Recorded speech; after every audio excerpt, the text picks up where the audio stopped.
I'd like to go ahead and call the meeting to order. Making sure we do a pledge.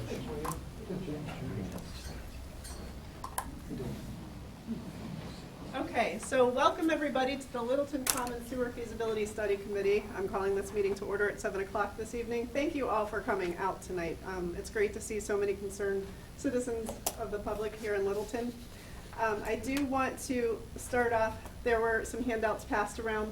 One of them is a simple ground rules. We're going to first give a brief presentation, maybe about 20 minutes or so, from members of the committee, and then we're going to open it up to a public discussion, question, answer, so that we can all kind of have a more informal discussion about what we've been studying over the last 2.5 years. On the piece of paper with the ground rules, there's also a place that you can put write down questions. If we don't get to you by the end of the night and you have a burning question, you can just go ahead and write it in here, leave it up front, and we'll get back to you one way or another. You can leave contact information if you'd like, and we'll be happy to get back to you if we don't get to talk to you this evening. So I'd like to go ahead and get started with our presentation. I'd like to start off by introducing the members of the Littleton Common Sewer Feasibility Study Committee. My name is Megan Ford. I joined the committee as a citizen at large from the very beginning of the committee's formation. I'm now the chair of the committee. My background is purely of a citizen. I don't have any background in wastewater, sewers, anything like that. I'm just an audiologist by profession, a mother of 2 children, one that graduated last year, another that's in 4th grade here in Littleton. And I have certainly learned a lot while I've served on this committee. The vice chair, Steve Yonley, he's going to be late tonight. He's also a father of some children in town, so I think he has some responsibilities. He'll be coming a little bit later. Peter Casaneri is not here right now, but he represents the Board of Health on our committee. Richard Crowley represents the Planning Board. Joe Calentro, the PMBC. Ted Doucette represents the Board of Selectmen on our committee. Janet Levine is a citizen at large. Ken Smith is a former member. He unfortunately resigned at our last meeting, and I'd like to thank him for his citizen at large role on our committee. He did a lot for our committee, and I'll go on later about how grateful we are for what he gave to us. And Warren Terrell, citizen at large. And Savas Danis is an advisor on our committee, and he's from the Board of Water Commissioners.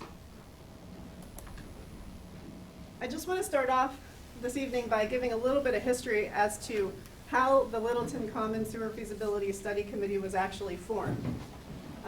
So back in 2002, the Planning Board adopted a master plan and started to think about some economic development. And the Board of Selectmen looked to the MAPC for some recommendations. The MAPC produced a report, the Economic Vision Statement and Action Plan, where some goals were set. And one of the goals was to develop a sewer study. And back in May 2010 at the town meeting, how many people were at that town meeting, May 2010? If you remember, there was a vote whether or not to have the Board of Selectmen create the Littleton Common Sewer Feasibility Study, and the large majority of voters at that point did vote to form this committee. I actually was a citizen at that town meeting who spoke out almost not to have this committee be formed because I thought we were jumping a little ahead and thought we should have an economic or market study done first. I wrote a letter to the editor. And after that town meeting, I called upon a couple of the Board of Selectmen and urged them to slow down and do an economic or market study first. Their response was, we think you should apply to this committee. So I did, and now I'm here. But I did make sure that we had an economic market study completed as part of the study. So in this report, there are some really clear recommendations. I want to just read the vision statement. It says, the Littleton will balance economic development with preservation of agriculture and open space. Priorities for the town include strengthening the town center and managing economic growth in harmony with Littleton's character. They have an action policy. The first one is strengthen and enhance the town center of Littleton to serve the needs of the employees and residents for local shopping, civic, and community functions, and to encourage small business uses. Another one is to improve access to public transportation, including to and from the train station. And the third action policy was to encourage the continuation of agriculture and farming-related businesses and preservation of agricultural lands, linked to open space preservation with economic development. So, who is the MAPC? Well, the Metropolitan Area Planning Council. They are a regional planning agency that serves the people who live and work in the 101 cities and towns in metropolitan Boston. And their mission is promoting smart growth principles and regional collaboration. And they have some guiding principles. You can read them here, but basically they work toward sound municipal management, sustainable land use, protection of natural resources, efficient and affordable transportation, diverse housing stock, public safety, economic development, and informed public and equity and opportunity among people of all backgrounds. Before we move on, that's just the history of how we came to the Littleton Common Sewer Feasibility Study Committee. And now we're going to move to talk about actual sewers and the typical components of sewers. And I'd like to introduce Warren Terrell, who has lived in Littleton for 46 years, and he has served, or he actually is a retired civil engineer who specialized in municipal and industrial wastewater collection, treatment, and disposal. He also has served on the PMBC, the Library Trustees, and the Littleton Light and Water Commission. So, Mr. Terrell, if you'd like to come up, you can talk about sewers. We're all experts on sewers. We use them every day. One thing I've learned over the years about sewerage is that, I'm reminded of my old professor from years ago, the conduits of civilization from ancient Rome. We've come a long way since Rome, and here we are in Littleton wrestling with a problem that literally thousands of communities have wrestled with over the years. The system for Littleton is a conventional system in the sense that we're not the first community to embark upon such a project.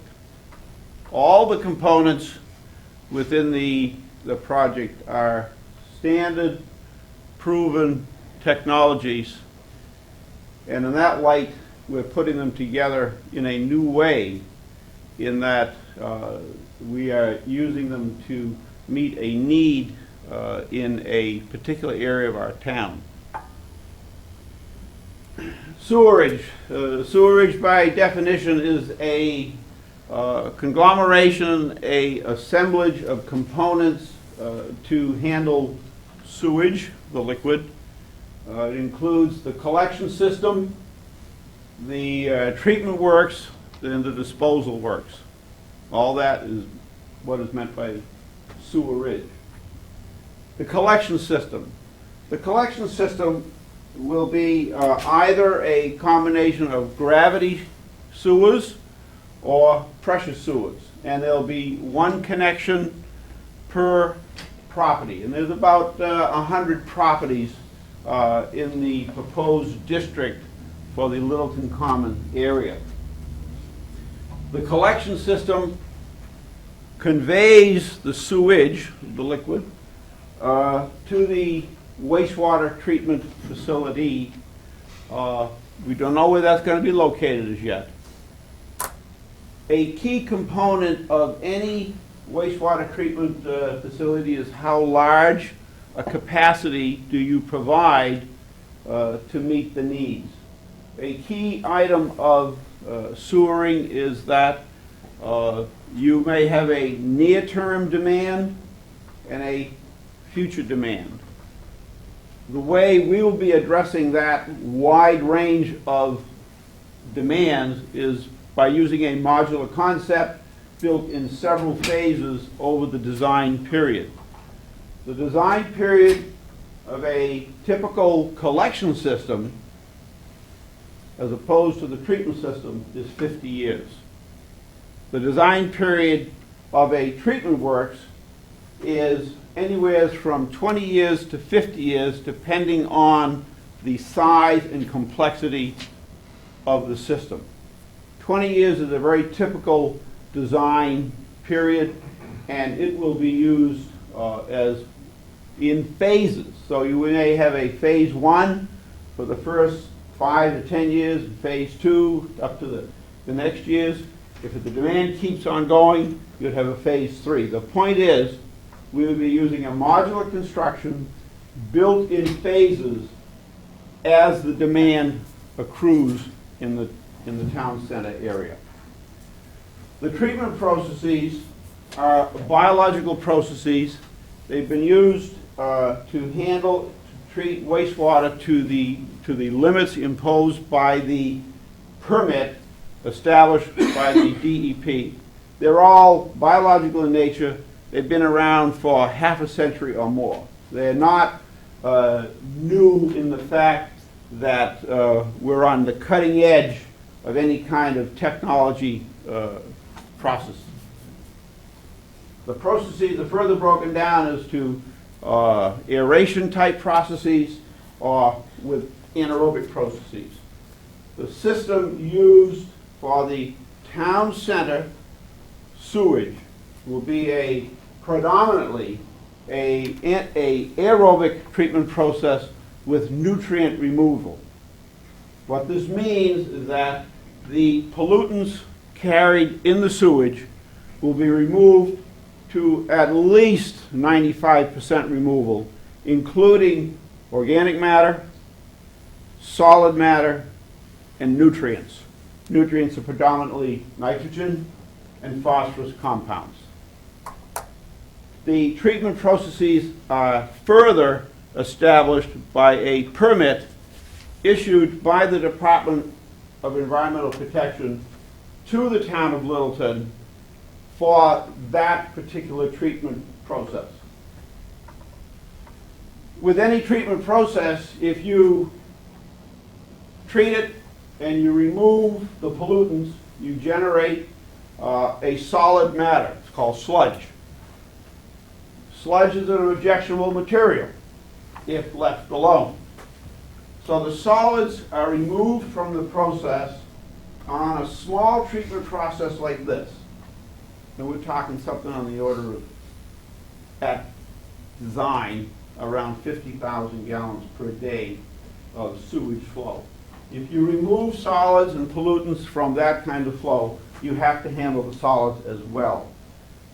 Usually, and this is to be decided later, but usually for these small sewage treatment plants, which we have here in Littleton, that liquid sludge would be collected typically quarterly from the processes, shipped off-site to a large regional wastewater treatment plant, as you would have in Pittsburgh, Lowell, the Greater Lawrence Sanitary District, Upper Blackstone Valley, which is Worcester. These are very large treatment plants, and they are set up to accept these kinds of solid slurry-like sludge materials. So that'll happen quarterly. We're talking a couple of truckloads a quarter to handle this material. Could I have the next slide, please? Yep. Just before we do that, just gonna pop that back again. And this area here is the proposed sewerage district, and this is the town center area right through here. So it is these 100 or so properties that will be served by the proposed system. Next slide. Included in for sewerage would be very typically a pump station, which is associated with the collection system. It is in rare instances that you can get all the sewage to come into a treatment plant and then flow through the treatment plant without some kind of pumping. So we would envision a kind of a pump station. This one here happens to be the one at the middle school, which pumps the sewage from the middle school, the Russell Street School, and the town offices about a mile up to the wastewater treatment plant located at the high school, which is, this is the main process building. When you drive up the driveway of the high school, that concrete cream-colored building on your left, about the size of this room, is the main process unit for the high school treatment plant. That one has a capacity of around 20,000 gallons a day. After you treat the wastewater in the treatment process, you produce effluent. And effluent is the purified, treated water left over after you have removed all the solids, all the nutrients. Typical removals are about 95% for the processes envisioned here. The effluent disposal beds, and in the case of the one at the high school, they're underneath the soccer fields, use a pump station to pump the effluent disposal to the beds. Below ground infiltration beds, or they could be above ground open beds. There's a little difference in cost, but that decision will be made during the preliminary design report. The treatment permit for the facility requires not only process monitoring, but groundwater monitoring of the effluent that is discharged from the process. And the limits of the treatment required, established by the permit, have to be rigorously achieved and are monitored, if not daily, certainly weekly. And then there's a monthly report that goes to the DEP. The effluent is monitored, the process is monitored, the effluent is monitored, and the groundwater is monitored to the limits established in the permit issued to the plant. Lastly, you have to staff the treatment plant. Unlike a septic system in your home, which requires minimal maintenance, you might pump out the septic tank once every 2 years, once every 4 years, something like that. This treatment plant requires daily monitoring and maintenance. For a treatment plant of about 50,000 gallons a day, approximately, we're talking a one-person operation.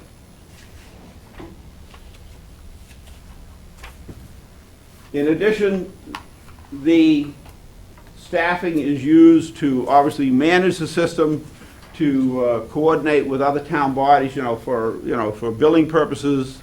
You have to buy stocks, materials, that kind of thing. But you have to staff it. And if you do not monitor your treatment plant, if you do not staff it, if you do not fund it, it will fail. Like your own septic system at home, if you do not maintain that system, if you do not pay attention to it, it will fail. This is no different.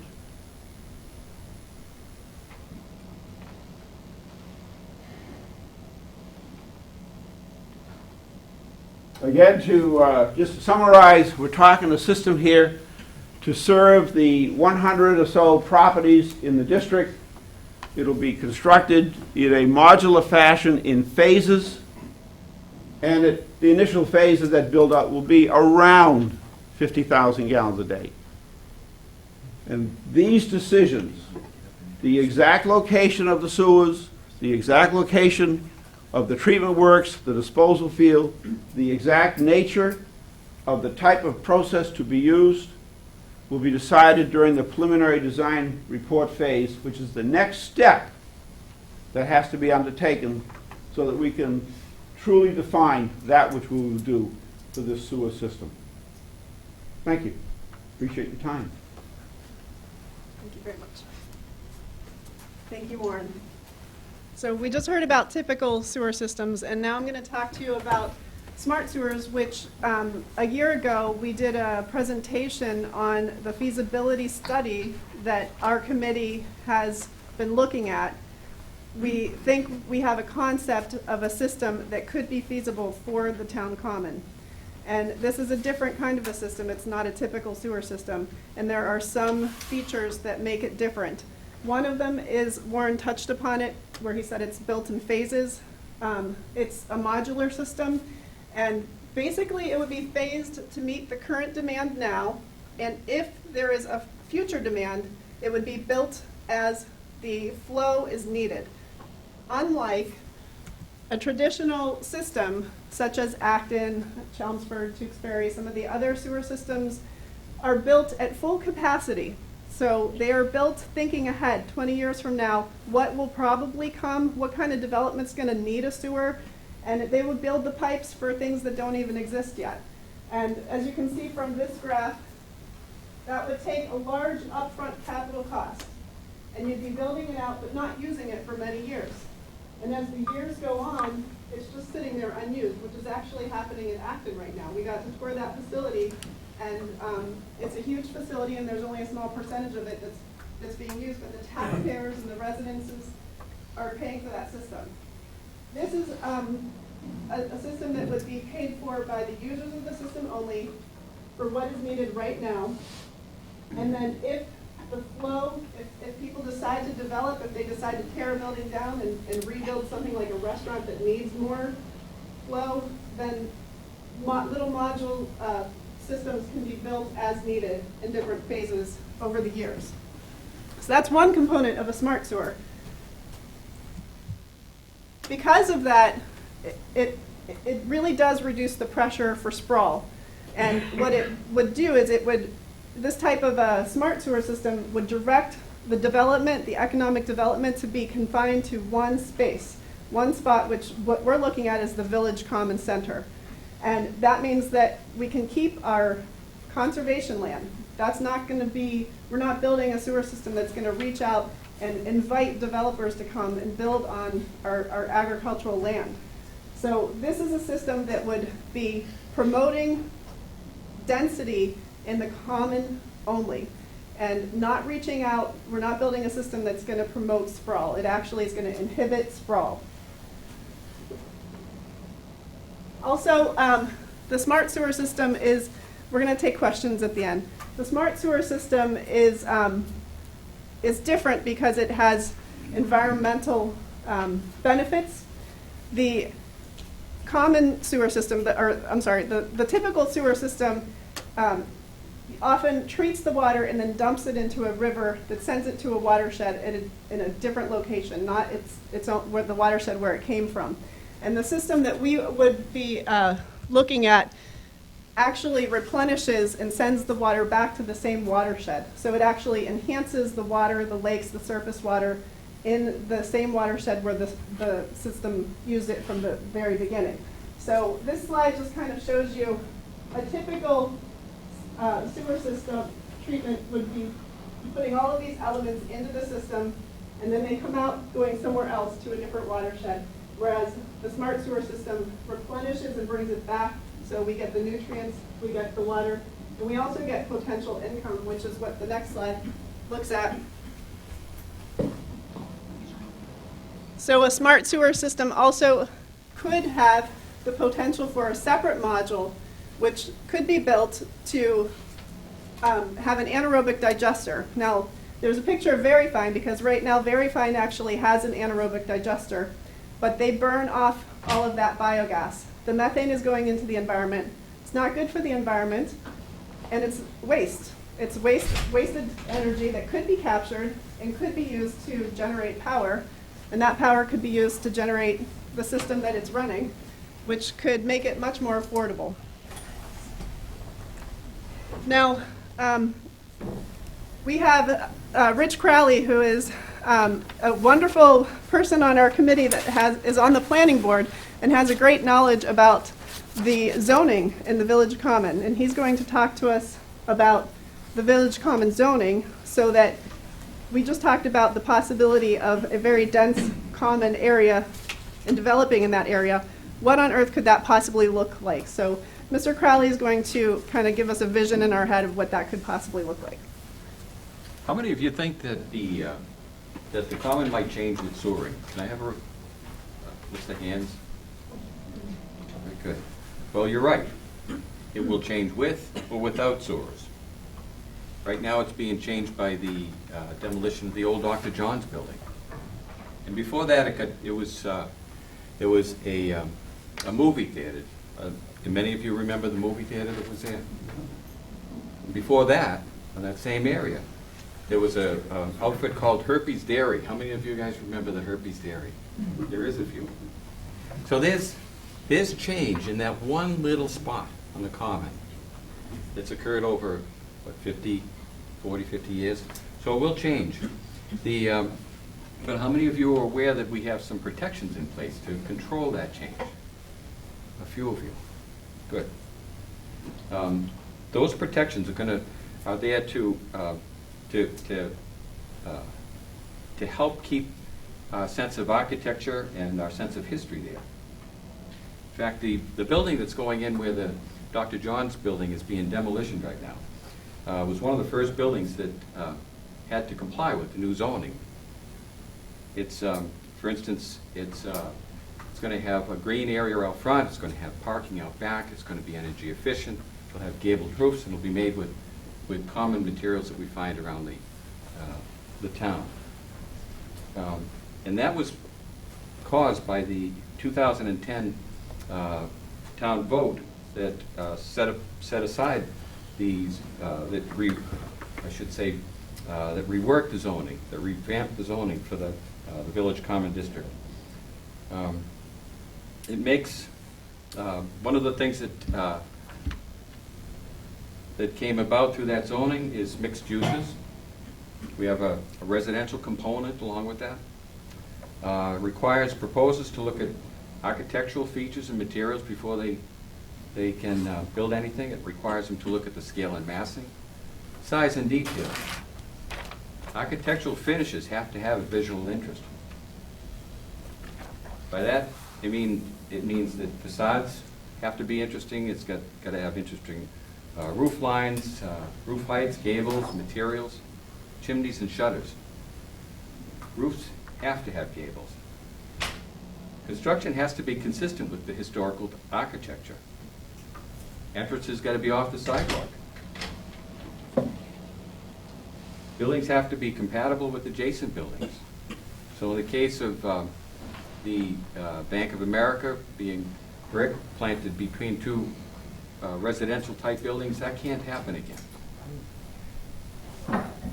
Existing structures have to be preserved. That's written right into the zoning bylaw. Additions or alterations have to be compatible with the existing structures, the original structure. So there'd be no remodeling, is what they call it, when you put something on a building that doesn't really belong. Distinctive features have to be preserved.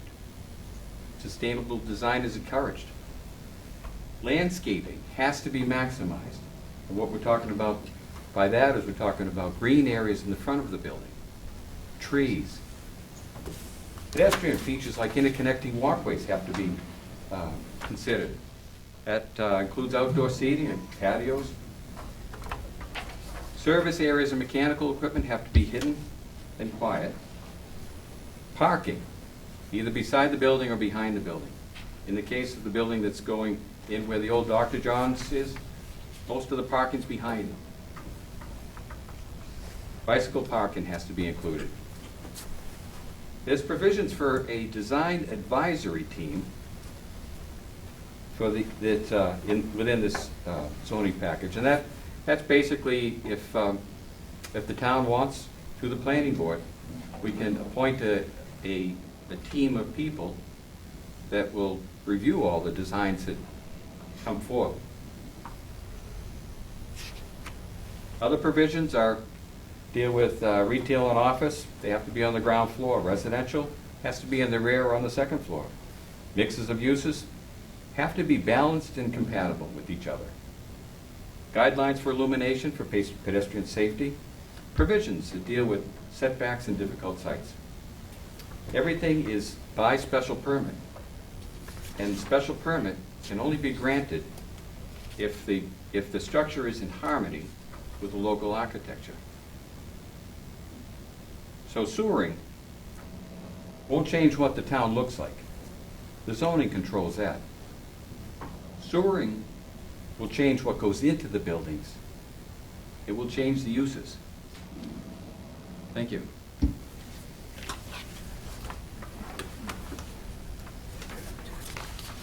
So prior to Mr. Crowley, we talked a lot about sewers, typical in the smart sewer concept, but that's a concept. We're not there yet. I'm going to introduce Ted Doucette to talk about what our next step is. We're going to actually kind of slow down and focus on what we're going to be asking you, the voters, to vote for at town meeting.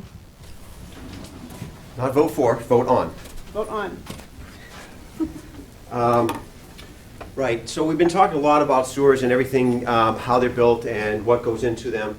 And there's a misconception, or there may be a misconception out there, and we sense that we're looking to go ahead now and start building the sewers. But really, we're going to do now, we want to do what's called a preliminary design report. That is actually the next step of a feasibility analysis.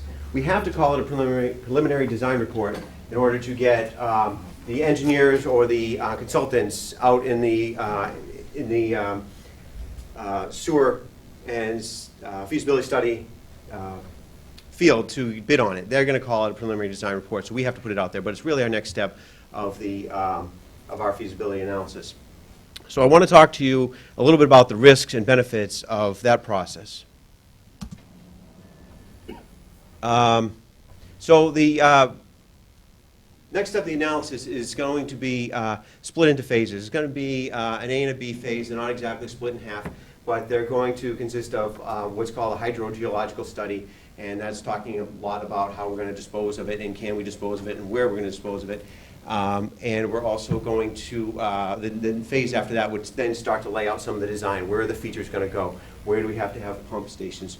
Where, how big the pipes have to be, things like that.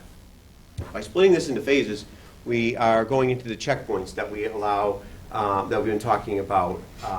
In October or November, when we go to special town meeting, this is a checkpoint that we've been talking about all along. Does the town want to go on to the next phase? Inside this phase, we're actually going to have a checkpoint where if we get through the hydrogeo analysis, they may come back and say, look, we can't find a place to put this wastewater. And at that point, they'll say, okay, it's not economically feasible. If they get through that and they haven't seen any huge roadblocks, then we'll continue with this phase. So once we finish this PDR, or the next step of the feasibility analysis, it's going to have to go to town meeting again. That's our checkpoint. And that's at the point where we go into a design phase and then construction after that. So here's what we really want to talk about tonight. What's it going to cost me, right? That's what everyone's looking at. And what are the risks and what are the benefits? And we're talking about the benefits of the next stage of the feasibility study, the PDR. Okay? So there's a lot of questions out there, and there's comments being made, and there's great questions being brought up about, what type of system is it going to be? Are we going to have a bioreactor? Are we going to have trucks hauling into town? What are we going to have in this part of the system? And that's what the PDR is going to answer. And then say, is this feasible? It's going to come out and it's going to come into, start refining some of these numbers. What we've talked about all along, and I think it was Savas who originally came up with this analysis, is that, or analogy, right now we're at a 30,000 foot level, okay? So we're looking down on the town at this level. We're trying to see if this fits or how this works from 30,000 feet. All right, at that level, the results of the first half of the feasibility analysis is, yes, it's feasible. There's a lot of moving parts, and there's a lot of different scenarios, putting in different parts, taking out different parts, whether or not it'll be feasible. And let me step back for a minute just to say, what is the definition of feasibility? And I believe it was Henry Crystal who asked this question early on, whether or not, what's the definition of feasibility? The committee has maintained all along that the definition of feasibility is that it has to be a system that can be built and operated using only the 100 properties that are in the district. So if anything is required of taxpayers outside of the district, then that does not meet our definition of feasibility, and at that point, we would not be recommending the town move forward. So as I said, we're going to go and define the treatment processes a little bit, and we're going to go ahead and get that refined estimate. And again, the risk I hit on a little bit. All right, we get halfway through this first phase of the next portion of the feasibility analysis, and we find out that it's not economically feasible.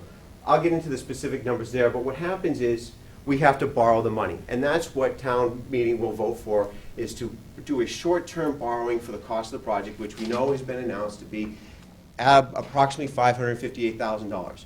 When the bids come in, could it be higher? Yes. Could it be lower? That's more likely, because a lot of these times they're more conservative, because we really don't want, and the consultants don't want, to put this number out there and then have it not work because all the consultants that are bidding on it come in and say that it's going to be more than you have allocated. So the risks are getting through that phase and borrowing that money. So how much does it cost the town to borrow that money for 2 years? Because we estimate that the life of this project will be 2 years. It costs approximately $16,000 to borrow that money, because once you take on that loan, you pay the interest only on it until you refinance that. And that's over 5 years is $16,000. I'm sorry, I have the numbers here. It's 5 years. If we use it over 5 years, that's $16,000. But if you're borrowing over 2 years, the number is, I'm sorry, but it's only about $4,000. That's how much it costs us to use the money, to hold on to that money throughout the phase, through about the 2 years that we're going to be having this project. So that's one of the risks. And then if you get through phase 2, and it's not economically viable, that's when we've talked about, then the town would be required to pick up that money, and that's the risk, okay? If we get through this, there's no bones about it. If we get through the phase 2 of the second half of the PDR, and the consultants come back and they say, look, it's going to be cost prohibitive for anybody to tie into this because of the system, or it's going to be cost prohibitive to operate the system based on this number of properties, then the town has to finance that $558,000. And I'll get into a minute how much that's going to cost. I'll give an analysis of, put into terms like how we know how much it's going to cost each homeowner. We also talk a little bit about competing priorities. I hit it already, but I didn't mean to hit that. Competing priorities. You know, this is going to, people say, is this going to take away from schools? Is this going to take police and fire? And right now, it won't, because we're borrowing the money and we're only paying for the interest. If it's feasible and it goes forward, that $558,000 borrowed will be put onto the operators and will be moved into the design funds. And if we do end up paying for it, I'll get into in a minute. Probably one way to pay for it would be under the cap plan, which would not take away from budgets, take away from the operating budget. So excuse me, I get some water. So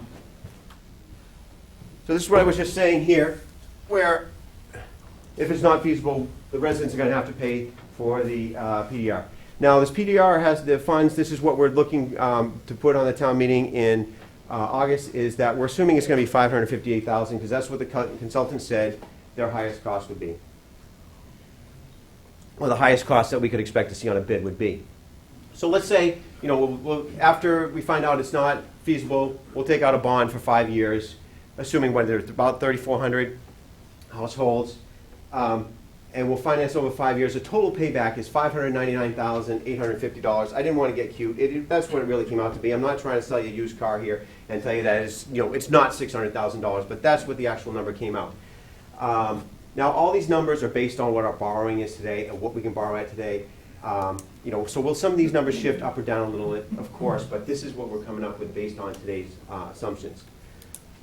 So the individual cost to homeowners, and this is again getting to what we use a lot of times, the average home I believe is about $366,000, the property value.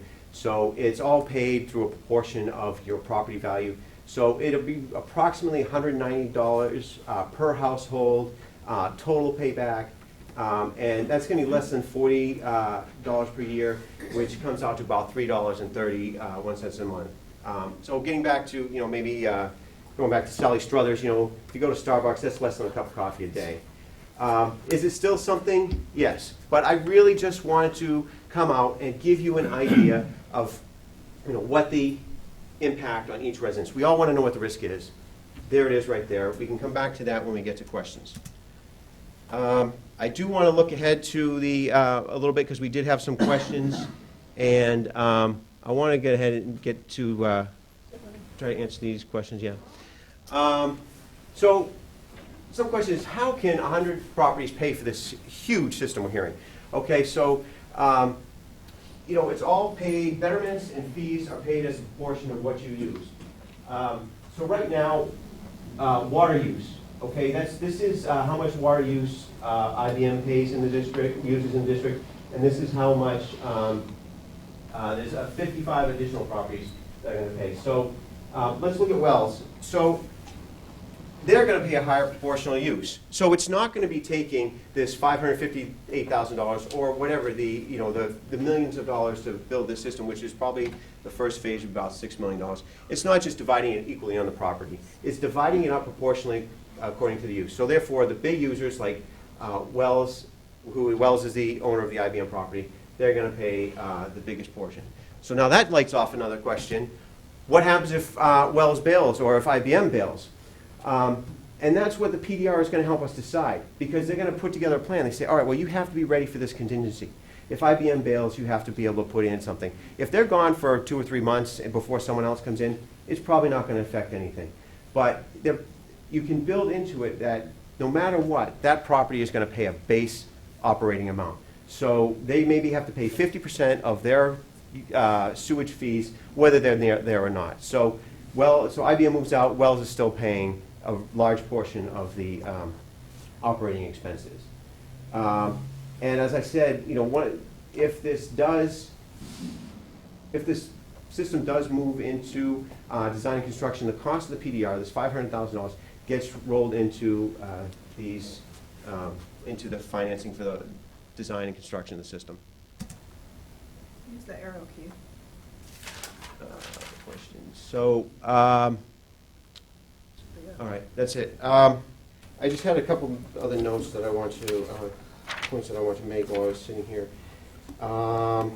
So I did talk about the definition of feasibility.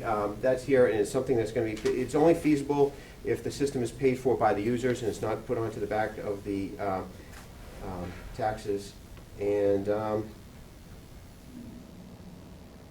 guess I got up to all my questions already. So I'll turn it back over to Megan, and we'll start to take questions. Thank you for your attention. Thank you very much, Mr. Doucette. So, does anybody have any questions? Mr. Coughlin? I have a Do you want to come on up and use the microphone here? Sure. Can you please turn the lights back on so I can videotape this properly? Okay. Thank you. I just have a housekeeping issue. I can't hear you, it's probably my old age, but I'm wondering if the mics work up there. The microphones are not for amplification, they're just for picking up on the cable. Oh, TV. okay. So we'll try to talk up. Okay. Sorry about that. Thank you. Oh, and could you identify yourself? We know Mr. Coughlin. Yep, Everyone knows him, Mr. but Coughlin. when other people come to him, you have to come to the mic. Okay. Name Mr. and Crystal, I address. saw your name. Your hand up. Thank you. Would you like to come up to this microphone? We're going to use the That one? microphone so that this All is right. being Well- recorded. Okay. It's right behind you. Right behind you there, Oh, this actually. one, okay, I Yeah. thought you said that one, all right. Hello, testing, 1, 2, 3. Does this work? I can talk pretty loud, actually, if I need to, so. Is this okay? Yeah, it's not All right. amplifying the room, it's just All right. going to the cable TV. I'm sorry, okay. It's okay.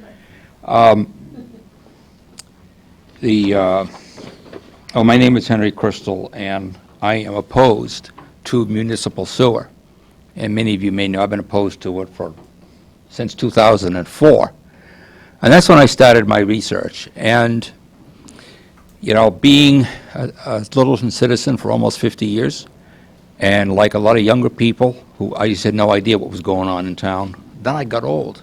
I got to be 75, and now I got all this time, and I can look at stuff.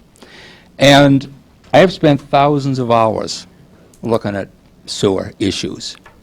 And a lot of the people I'm associated with are in a very similar boat, and they have spent hundreds and hundreds and thousands of hours. So, you know, we have formed opinions and questions that are very different than your presentation. I mean, this is a nice presentation, it's okay, but it doesn't really answer the questions. What Certainly, questions do you have, Mr. and Crystal? we don't have any resources, we're just little people here. We know the town will tell us, you're not a sanctioned board. You don't have these kinds of resources that town boards have. you know, you have very limited tools and meeting halls and anything else, so it's difficult for us. But I don't know how many questions I can ask, but I got 3 that are really bothering me.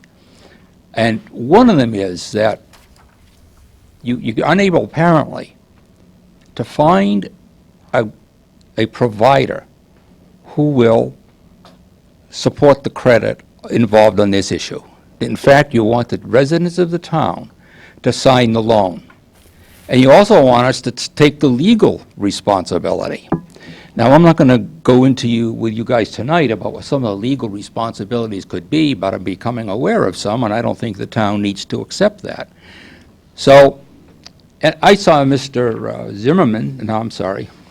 Mr. Eldridge twice at the selectmen, just by good chance. He was in just this week. He was there updating the selectmen. I saw him a year ago. What a coincidence.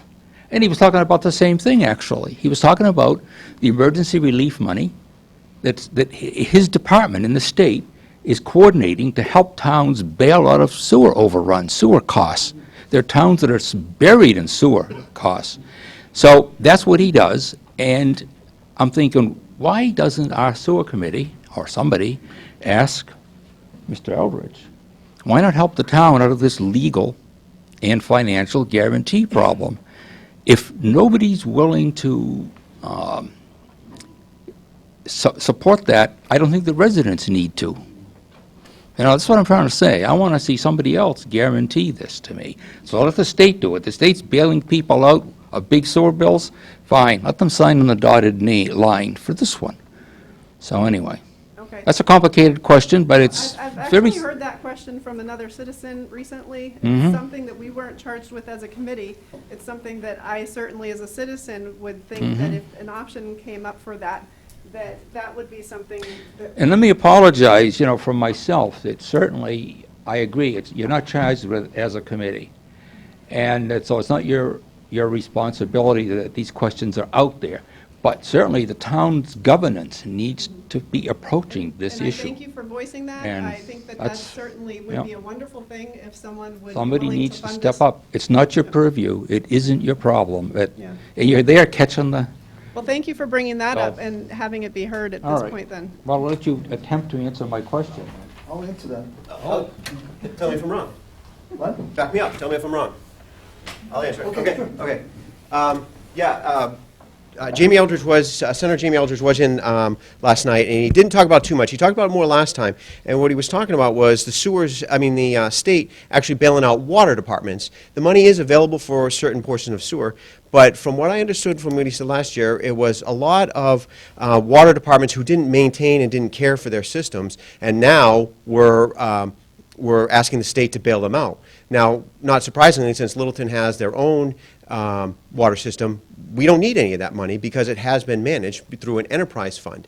If we get to sewer, this is getting way ahead of where we are now, because right now in October, all we're looking at is to start the feasibility analysis.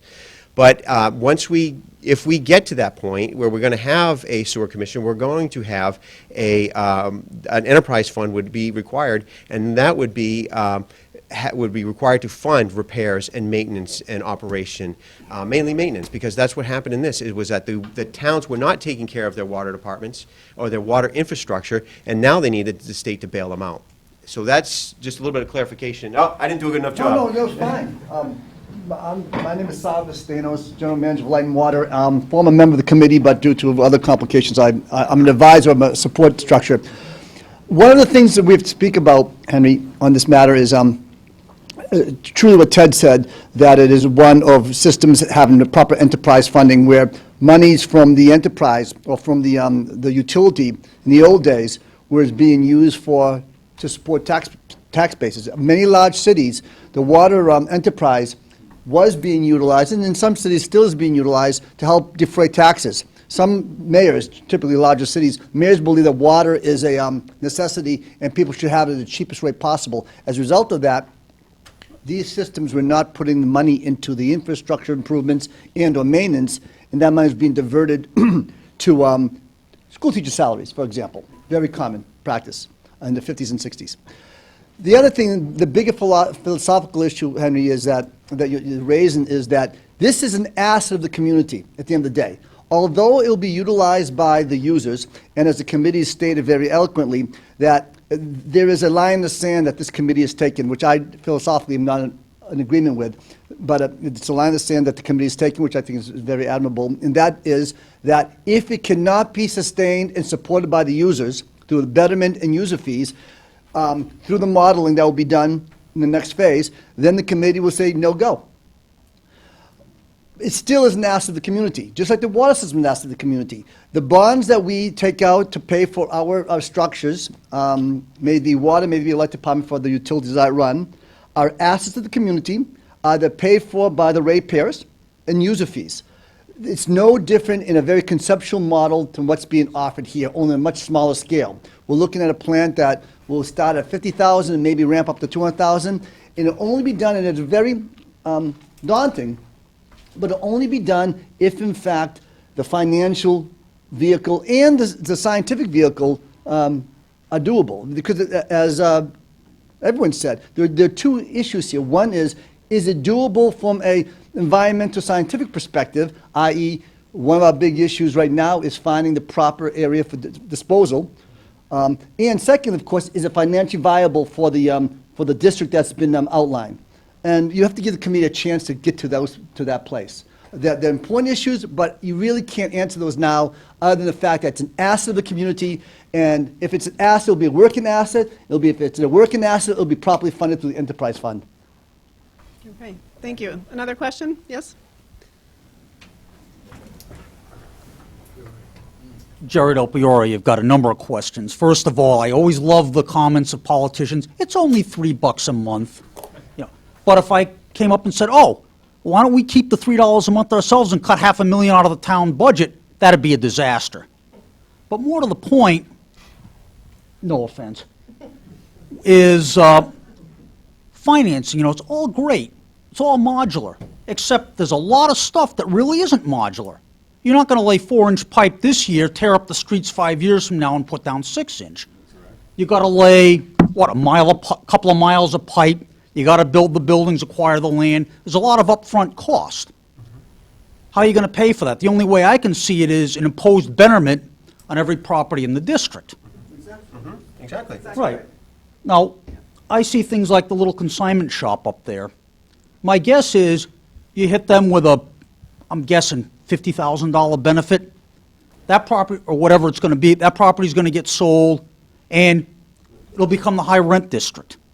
A lot of the other buildings, the small businesses that are, you know, kind of on their own, they're going to get pushed out because the landlords are going to have to raise the rents to cover the sewer, on and on and on. The other issue on financing is, why would IBM want to tie in? They have their plant. Why would the Point want to tie in? They're spending umpteen, God only knows how many dollars building a plant. Ditto for Acton Toyota. Ditto for the other big users. So you may find that, yeah, it's all great and wonderful, but your chart there shows IBM alone is picking up, what, 60% of the tab? If you don't force them to tie in, no one else is going to be able to afford it. That's right. And finally, I think the big reason why people are concerned now is you look at these projects and you show the pyramid, and it's kind of the tip of the iceberg, but you also get into the quote-unquote wasted money syndrome. We spent $200,000 on an initial study. Well, that's wasted if we don't spend $500,000 on the preliminary design. And that's wasted if we don't go the next step. And at some point, it's inevitable the system gets built. And I think a lot of people are afraid, given the track record of a lot of predictions of how massive government projects are going to pay off, is the town stuck holding the bag. And I think unless you folks can really come up with a model that shows the town isn't likely to be stuck holding the bag, it's DOA. You bring up some very good points. Warren, did you want to say something, or do you want to come up to the mic? Thank you, Jerry. Just Come up to okay. the mic. and-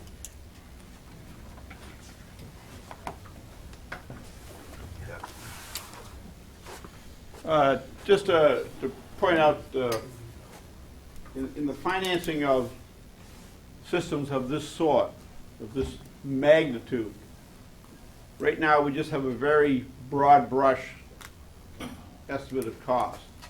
The preliminary design report will point out exactly which components will be located where, how much they will cost, and obviously how they will be maintained.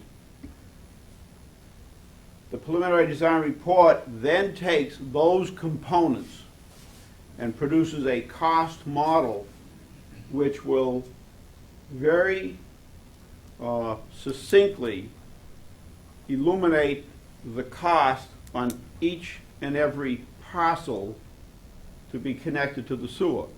So at the end of the preliminary design report, we'll know the small user will pay this amount in betterments and this amount in annual operation and maintenance. The larger users will pay obviously larger, and it'll be written right down. It then allows you to ask the question, what happens if user A cannot meet their requirements, or user B drops out? It provides a cost model to answer those questions quite accurately. At the end of the preliminary design report, the level of accuracy of the cost estimates are probably around 10%, plus or minus 10% of the finished actual cost. Right now, we probably have a cost variability of on the order of 25 to 30%. Looking ahead, when you get to the end of the design phase and you're out to bid, then the cost variability shrinks to plus or minus 5%. And at the end of construction, that's when you know every nickel and dime. But until you get to the end of construction, you're always going to be working with some variability in the cost estimate. The preliminary design report will bring it to around plus or minus 10%. And Mr. Doucette? Yeah. You know, it's funny. I told Megan I was going to sit down after my presentation and just let everyone else take the questions. And it is part of my downfall is when I hear something that's just not wrong, I have to come up and correct it. But as being chair for this committee for about the first year and a half that this went on, I may have some other answers to this. Now, Jerry, you know, I like you, I respect you. You know, I always enjoy hearing your questions. You know, you're a sounding board and you're a voice of reason in a lot of things. And I just want to mention one thing, and you know, maybe it's take exception to what you said, but you know, yeah, I did get into the point where I said, oh, it's only going to cost $3 a month. I tried to lighten the load and say, yeah, bring up Sally Struthers, you know, it's only a cup of coffee a day or something like that. Maybe that was wrong. I'm just trying to, you know, reduce the tension. But I did not use that as justification. I did not say this is only going to cost you this much. But people are out there, wow, $558,000. People are saying, how much is that going to cost me? And I'm not saying it's going to cost you precisely that much. It's going to be approximately that much. And it just gives you a proportional amount of what it's going to cost. Okay, it's not here to justify it, but it's just to answer some questions. And you also brought up great questions about why would the Point want to tie in? They're building their system. I had a conversation with Sam Park at the beginning when this started, and you know, you asked how much, you know, why would he want to do this after he puts in his system? It's going to cost how many $1,000? From what I understand, it's going to be about $500,000 for his system. I said, why would you build this system and then not use it and turn it and want to tie into sewer? He goes, I don't want to be in the sewer business. And you know, to tell you how excited Wells is about this, that I don't know, about a year and a half ago, I think it was in summer, James Dean, who is one of the, I don't know, he seemed to be a big shot at Wells IBM, but he flew up here from Atlanta just to meet with a couple members of the sewer committee back then, because he was interested about this, and he brought, you know, assistant with him, and we talked about it for a few minutes. And you know, he talked about there's other plans out there. You know, what if IBM says, look, I need another, I don't know what's a good, you know, 5,000 square feet, so they need another building. Well, then they're going to need a parking garage. You know, the system out there can't handle it. And he said something similar, is they don't want to be in the sewer business. It's not what they do. They rent buildings, they rent property, they manage properties. They don't want to be managing wastewater treatment plants. It's much easier for them to write a check. Oh, it's going to cost me how much this month, and just be done with it. Then they're not worried about their system. They're not worried about surprises with their system. So, Jerry, thank you again for the great questions, and I hope I answered them, and if not, gave some food for thought. Thank you. Yes, hi, back there.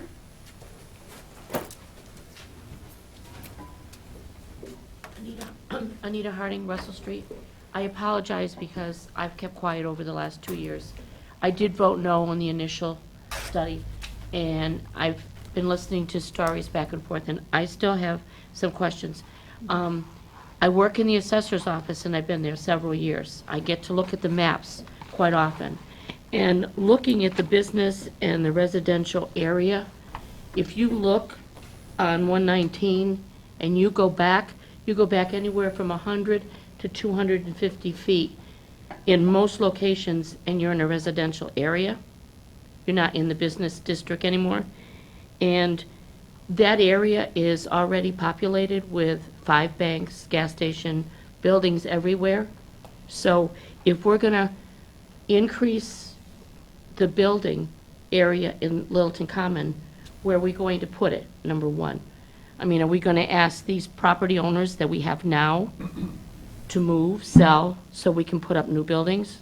There's buildings all along the roadway. You can't go back very far on either side of the road to increase.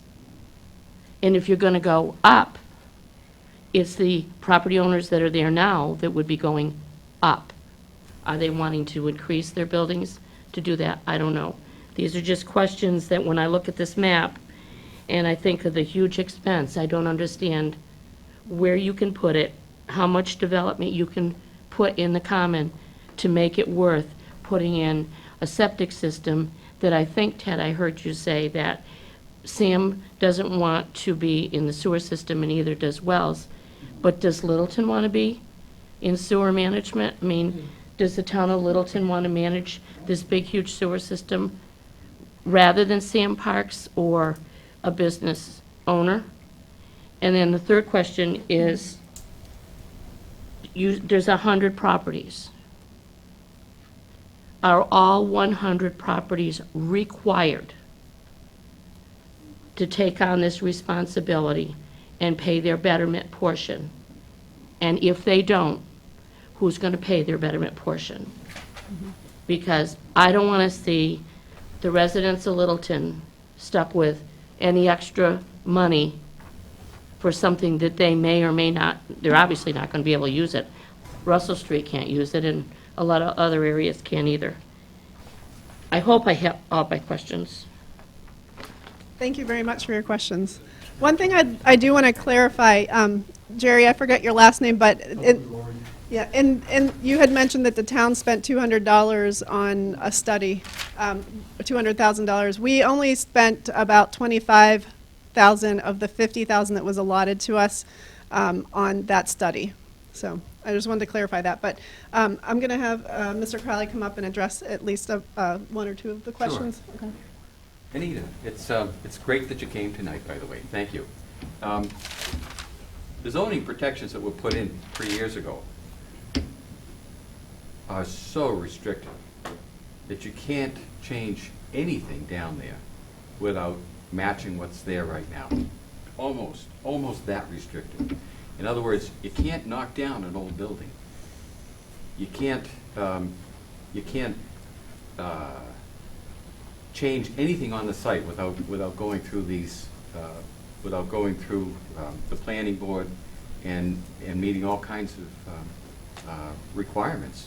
In other words, if you want to put a building up, say an addition on a building down there, we still have the parking requirements. We still have requirements that prevent you from occupying certain square footage of the site, from encroaching on property lines. Those requirements are there, and they were there, and they're still there, and they won't change. So building up, we have a 32-foot height requirement in town, and that's always been there. That didn't change. That's about the same. That's about the height of all the peak roofs that are there right now. So if somebody wants to build up, you can't take a residential house and knock it down and build it up unless you put something back exactly 32 feet high, which is those buildings are now, and it's got to have a peaked roof. Can I ask one other question, even though it says in here that we're not allowed to ask two questions? Oh, gosh. So go ahead. I guess then, I think you've sort of answered me as to, why are you doing this? I mean, where are you going to put the growth? The big reason is the uses. In 2010, we allowed more uses for that area. Uses like restaurants, uses like residential. Those uses can't be supported by the septic systems that are in most of those buildings right now. The sewer system will allow those uses to come into those same buildings. So for instance, if you have a lawyer's office or a real estate office that has very low septic use, you can then turn that into a coffee house or something of that matter. So then the present property owners that sign on to this betterment would then change their business, like the 5 banks sign on that they're going to be part of the septic system, and then they can turn the 5 banks into 5 restaurants. Well, That's what you're saying. it allows more uses. The soaring will, right now we have the uses. There was somebody here last year that was a property owner that really wanted to have a bakery, but she couldn't have a bakery because of the septic limitations. So that's just one example. And I'll be quiet, I did have one other question. Of the 100 properties that are affected, Yeah. how many have signed on to the project and are willing to accept the responsibility of the betterment? That's what the today? PDR, yeah, that's what the Yeah. PDR would get signatures, would get signed contracts. Oh, you're not there yet? We Yeah, don't- we're- We're not there. This we're was way just a before that. concept. The PDR will answer your back question. It will also answer your last initial question of, do we need all 100 to sign on? And if, what's the threshold of how many have to sign on for it to work? Because if we can't get enough people to sign on, it's not going to be paid for by the users of the system. And if it has to be paid for by the residents who don't hook into that, we're not going to recommend it. It would not be feasible. Mr. Simone? I had a follow-up for Mr. Crowley, is that okay? Sure. Yeah. I recently, Chris Simone, Surrey Road. Thank you. Chris Simone, Surrey Road. Thank you. I recently tried to get through Chapter 173, the new common zoning law. And there's a lot of language in this, Mr. Crowley, about exceptions, variances, special permit granting.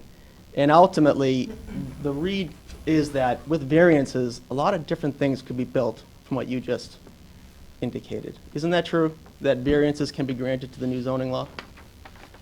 The zoning law speaks for itself. It's actually giving the owners lots of uses that they don't have right now. Now, in terms of variances, what types of variances would you be referring to? Well, you mentioned 32 feet, and I'm looking at the intensity of use schedule on page 72. And there's a footnote, and the footnote says, greater height may be allowed on special permit from the planning board upon its determination that such height is functionally essential for the operation of the activity, et cetera, et cetera. Exactly. Well, if a proposer came with a property that wants to exceed the 32 feet or wants a variance, it has to go through the planning board, and it's an open meeting process, and people will be heard. Okay. And the planning board we have right now I'll tell you right now, would not grant a variance for any higher than we already have. Okay, I have thank a you, question- thank you for I that. have a question to follow up on that for you. So that would be strictly the planning board's vote, or would it go as far as to having the public vote on that? It's a planning board decision, but it's an open process, open meeting process. And it's not by right, it's through a special permit. So, Yes. Thank you. John Mitchell is Beaverbrook Road. I'm just curious. I understand that, you may have a new look to the common. But really, who, two questions really. Who in the town, outside of the center is actually going to benefit from this? I would like to see new restaurants and cafes. But what I don't want to see is the people that can afford the taxes, which McDonald's, Starbucks, CVS, you name it. So I'm worried about the future look of the town. Right. Sorry, what was the last name again? I didn't get it. Mitchell, I got it. Mitchell? Yeah, Mitchell. Yeah, He's John, on the road. John Mitchell. John Mitchell. Do you want to deal with that, or should I? So your question was, it sounded, at first I thought your question was asking who's going to benefit? Yeah, Other than users of the system, or, and then it seemed like you were afraid that McDonald's and other types of things Well, would I'm worried about two things. The look of the town, but Yeah. who's going to benefit? Okay. Well, we did have an economical study as part of our feasibility study. And in I think it's chapter 5 of the study, which is online if you wanted to read it, but it's 204 pages. But chapter 5 talks about the increased potential revenue that this plan could bring to the town. And again, we're at a concept right now. I'm just talking about a potential.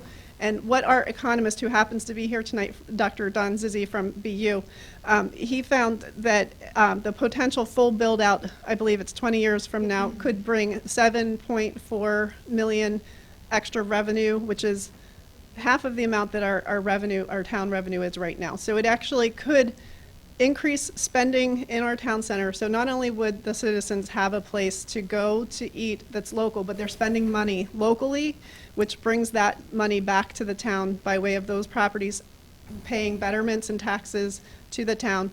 And then the economist calculated an extra revenue potential of 7.3. So that's money that the residents, our taxes are going up.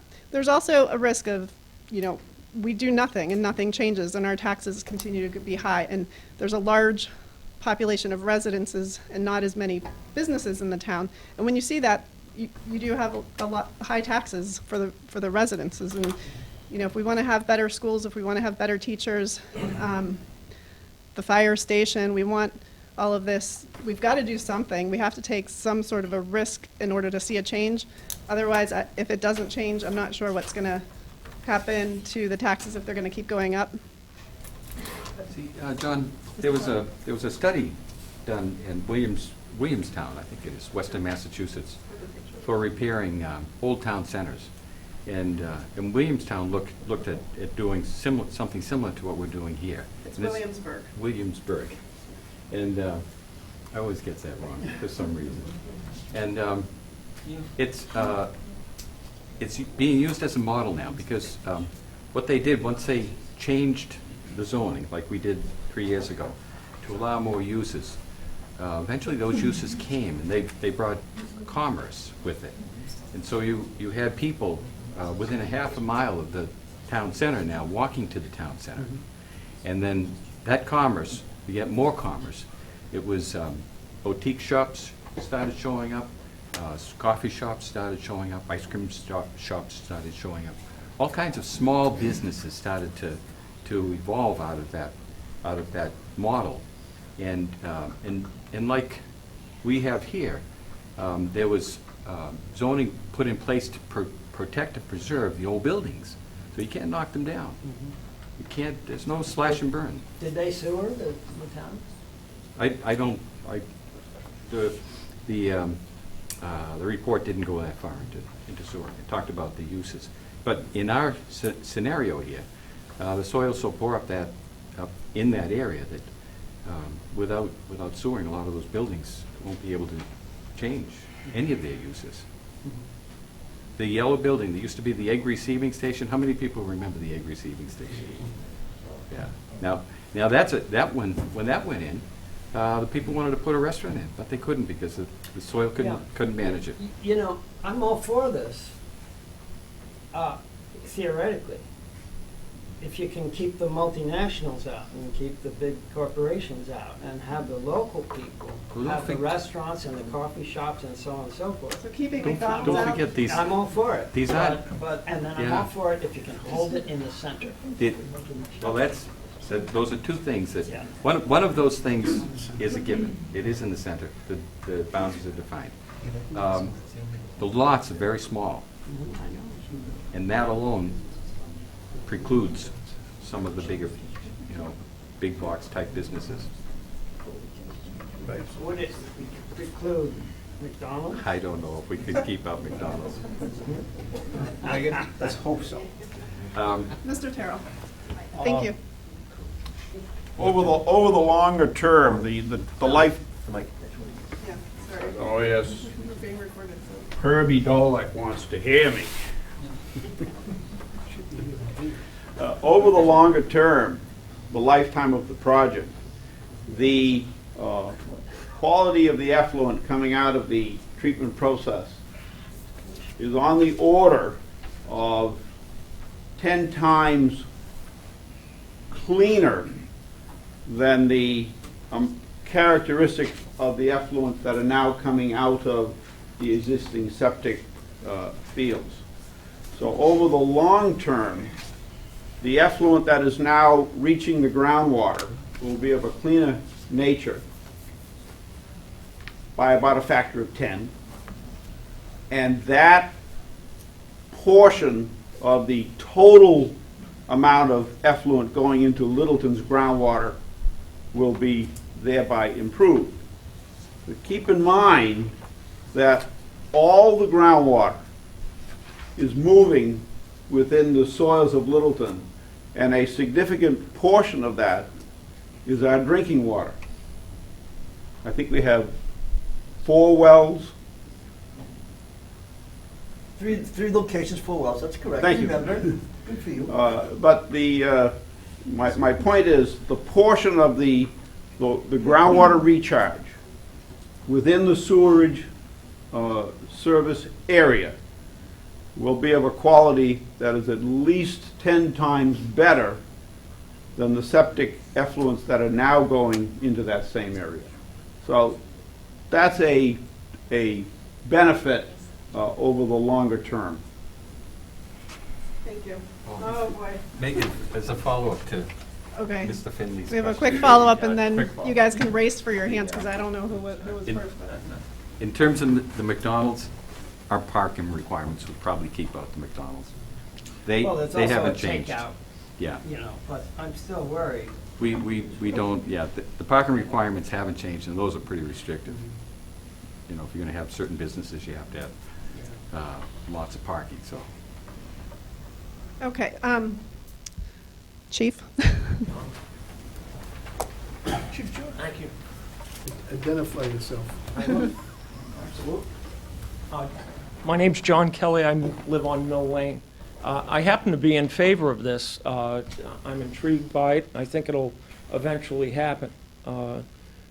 It took 10 years to build this building. I think it'll probably take about that long to get this done.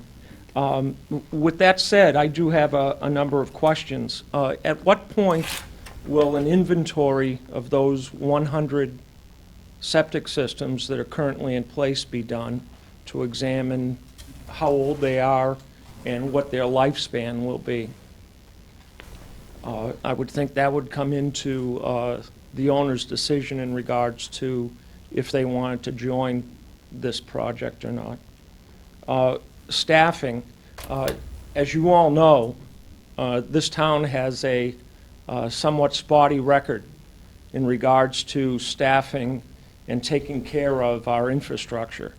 You can look at the schools, you can look at many of the buildings, the roads we're putting all kinds of money into now because we haven't in the past. So we're talking about adding another person. I know that the selectmen are talking about adding a facilities manager, so that has to be considered. How come you don't have any pictures of what the common might look like when this is done? Is this system going to determine what the common looks like? Or is the town's desire of what they want the common to look like going to determine what this system is? To be honest with you, I think the common looks great if you're looking at Rose Wood's house. But if you do a 360, you know, so I'd love to see some buildings ripped down and changed. I know Mr. Moran proposed a very nice-looking building underneath all the new rules. I wish you showed us a picture of that so people could grab a view and say, oh, that's the standard that we're holding people to.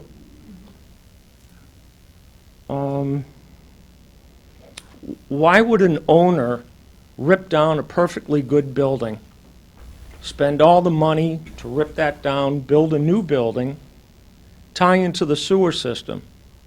How long is it going to take them to recoup all those funds through this changed use that they are going to gain? How many hamburgers do they have to sell to regain that?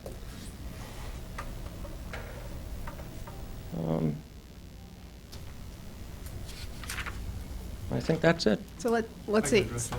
Okay. I just wanted to reiterate, did you have 3 questions? Oh, I think I had 16. Yeah, did you take notes? Okay, come on back. You didn't say stop. So No, that's okay. I just want to make sure we address. Very thoughtful, Chief. Mr. Kelly, thank you very much. As far as the inventory of systems and when will that be done, if it does get done, it'll be done as part of this PDR. But, you know, as far as, you know, people are going to look at their system and see if they want to use that or if they want to tie in. I think right now, I mean, this is how we got to this point because people are looking at their systems and they're realizing they can't do this. You know, take for instance, Littleton Sub Shop. They wanted to put in their pub, and it's a nice little pub, and in there, sit down, nice place that you just see everybody in town coming and going from there. But wouldn't he have liked to have either made it, you know, a couple more tables bigger, you know, or would he have been able to keep his seats in his pizza place? Because what he actually had to do to get that use in there, he had to say, all right, I'm going to tear these tables out, and I'm going to put the seats into the pub so that I don't exceed the capacity of my septic system. So I think, I don't think there will be necessarily an inventory of every system, but everybody's going to, you know, think about their system, or they've already thought about it and said, look, you know, do I want to continue using it? Do I want to continue what I have? Or is there an option for me to increase my use here? And that can kind of fold into your final question. I'll go back to the other two. But why would you tear down a perfectly good building? Let's look at a couple of buildings in the Common. You know, you've got the Chinese food store, I believe. I think it's been a 99-cent store. And, when a sewer line goes in front of that, the property value of that property skyrockets, and they will have an opportunity to sell that to somebody who wants to put something else on there. How long does it take for them to recoup their costs? Well, that's not for me, that's for them. And these are people who do this all the time. They look at, okay, here's my land's cost, here's my tear down, my rebuilding. Can I sell, you know, how many widgets do I have to sell in order to be in there? And that's something they do. But as far as the existing property owners, you know, they can sell it and let somebody come in and their property value goes up and they can sell it. Staffing and taking care of infrastructure, yes, that is a problem in a lot of departments. One place that's not a problem is water and electric, because they have the enterprise fund, and that will be a model for this venture if it goes forward. Yes, what about no pictures of the Common? We talked about that. Why don't we have Common? What it'll look like? We talked about the privacy. Do we want to start throwing people's pictures of the building? I mean, are they going to be offended if I talk about the Chinese food store being torn down, or if we start throwing pictures up? And those renderings are terribly expensive. So we did discuss it, but it just wasn't feasible, and with the time commitment. Maybe in October or September, when we come back with our next presentation, we can look into doing that more. Yeah, the image that's up here, the MAPC did a study several years ago, and you may have participated in that. They threw up 3 different images, and the town actually voted on this as an image of what they would like to see in the town common. There was something similar that was second best, and then they had the 3rd ranked one. So because we can't really do renderings, or present renderings of concepts of something that is already owned by somebody, like Mr. Doucette said. But, okay. Well, do we have anyone that hasn't asked a question yet? Ms. Brunson?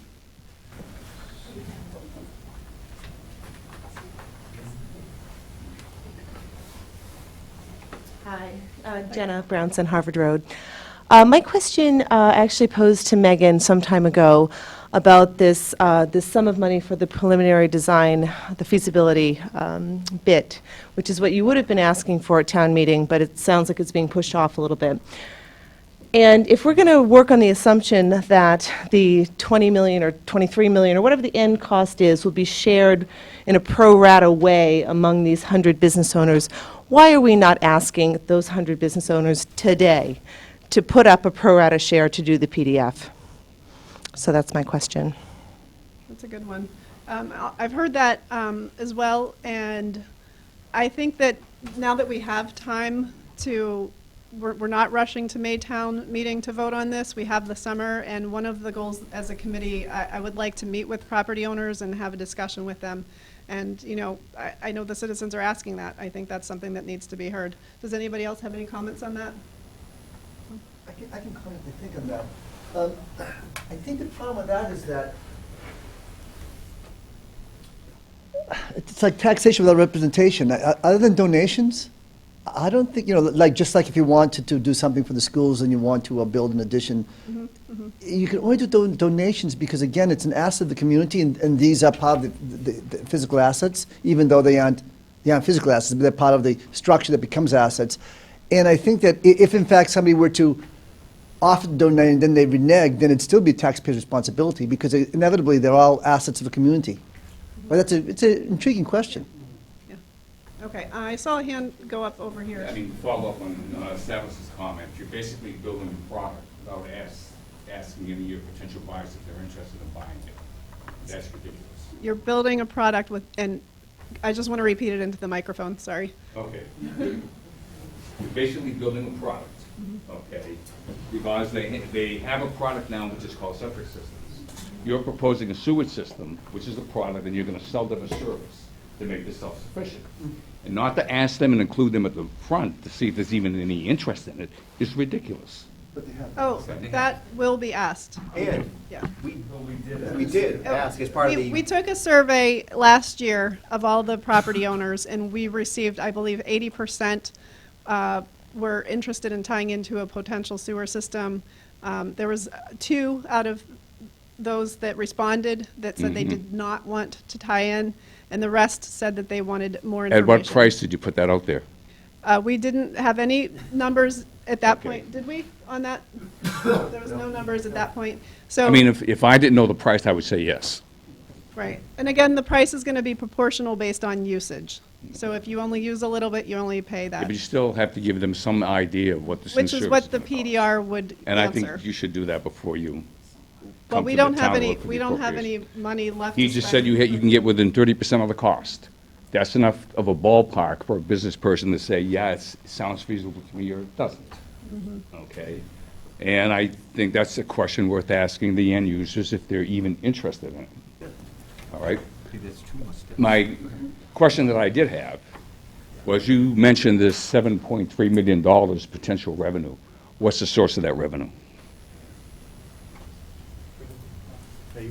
I'm going to ask our consultants to respond to this as well. If, Mr. Zimmerman, would you feel okay answering and responding to that at all? Sure.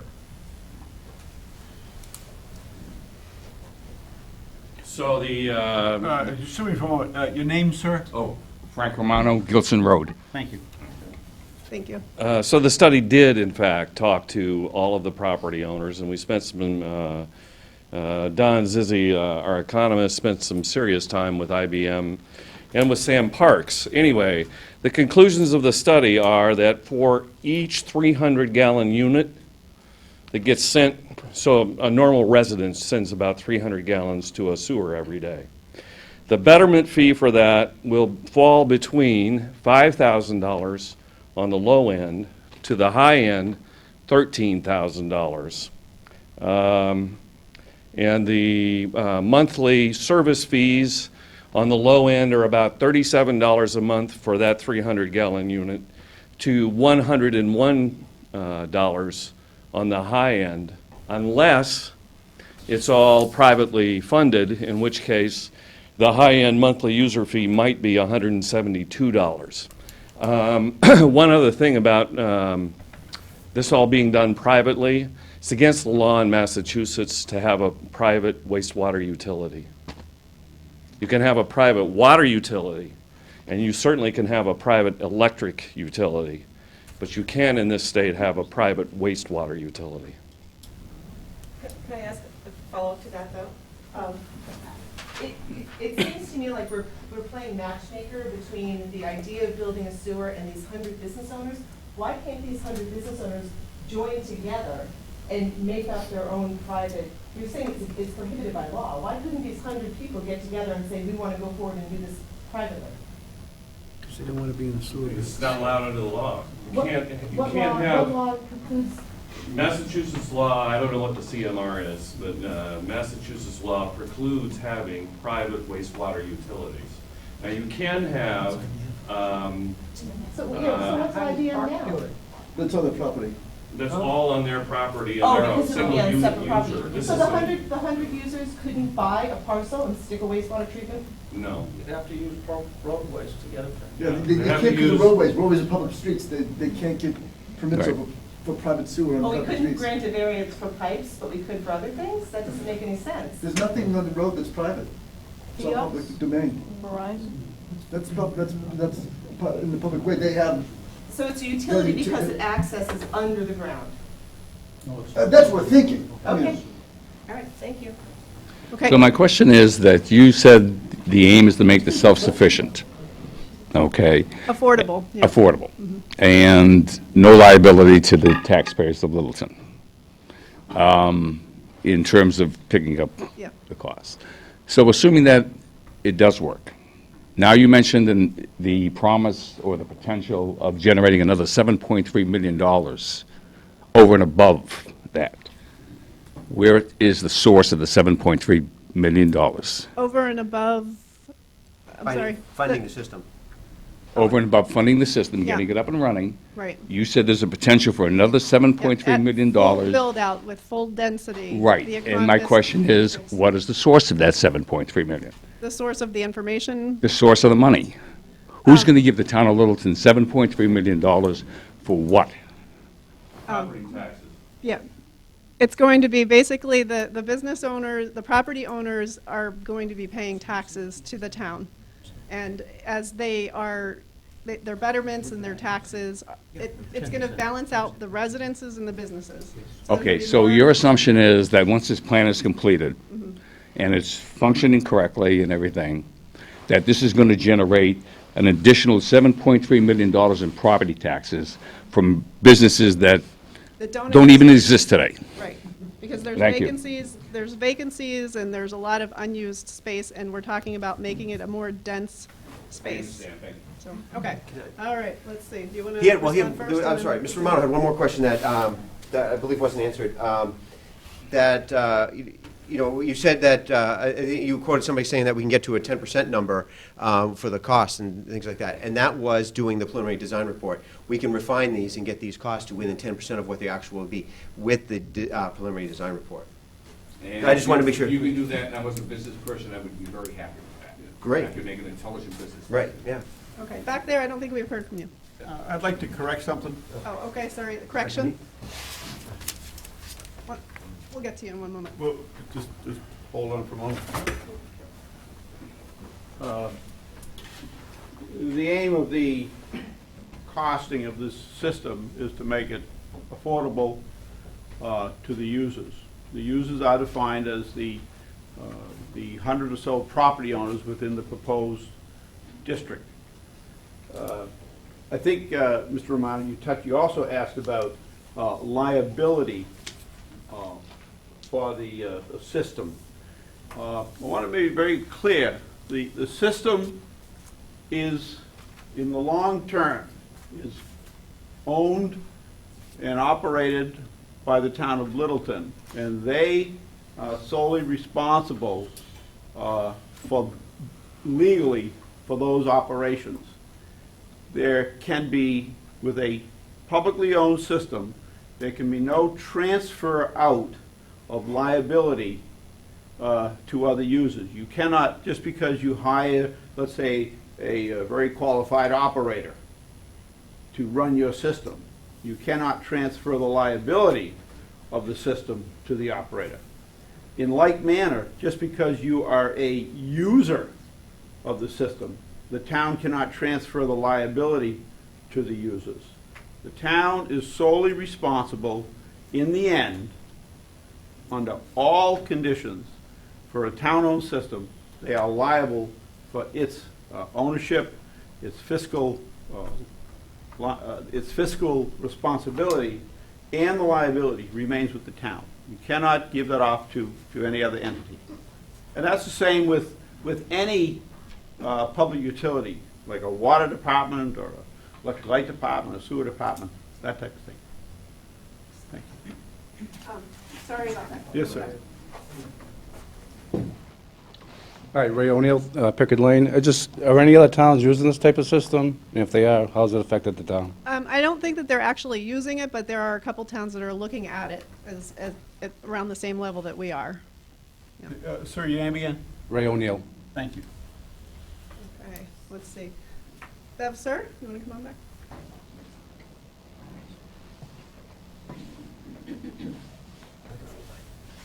Beverly Steer, Hartwell Avenue. I read recently in The Independent an article by Mr. Zimmerman from Charles River Watershed Association that the concept for smart sewering has been around since 1997. Now, that was 16 years ago. My question is, this has never been tried before.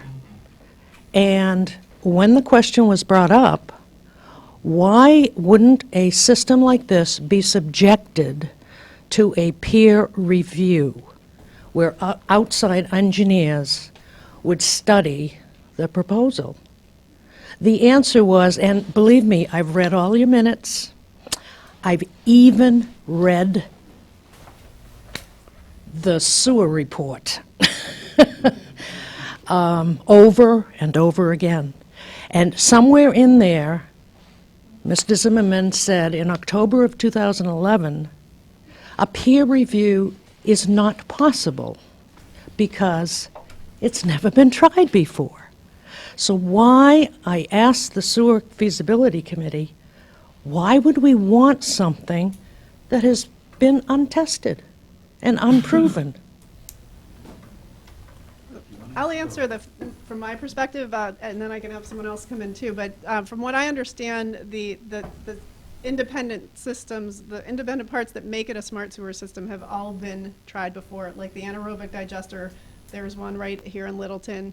All of these things have been tried, have been used before, but together in one concept is what makes this unique. So independently, all of the different types of this have been used. But do you want to add to that?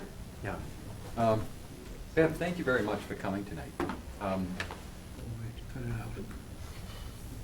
The system is not new, and it's not been untried. The concept of the smart sewering with the different components is unusual. In other words, a system that has anaerobic digestion along with the public sewering and other components to it, such as energy from gas, solar voltaic. Those are all tried and true components, and those could all be one day a part of a system that might, if the townspeople choose to go this route, might be part of this system. But it begins with the module, the first module, which is just a basic system of pipes, building, grounds, as Warren described it, with the processing components, and the smart, quote, smart part of it comes when you add these other pieces to it. And we won't know the financial viability of any of that until the PDR is done. But the basic system is not untried. I mean, the basic system has been around for a long time. And that's what we're looking at. Did that explain it? I'm very concerned about the engineering. I'm very concerned. Maybe Warren could explain. Of yours almost a year ago now, in May of 2012, and I brought some concerns that were written down from my son, who is a water engineer with HDR, and none of my questions have been answered. One of them happened to be, why is the, see if I get it straight, VSB, vegetated submerged bed being planned, going to be one of the largest in the country? Oh, see, those are all components that we're looking at. Doesn't mean they'll be part of it. What we'll find that out through the PDR. We'll find out how those things could interact, and we'll also find the cost models that go along with those. And those components may not be cost effective to have here. But the basic system, the small modular system that can be built in other common modules has been tried, and that's been around for a million, for years and years and years. Let me follow up, please.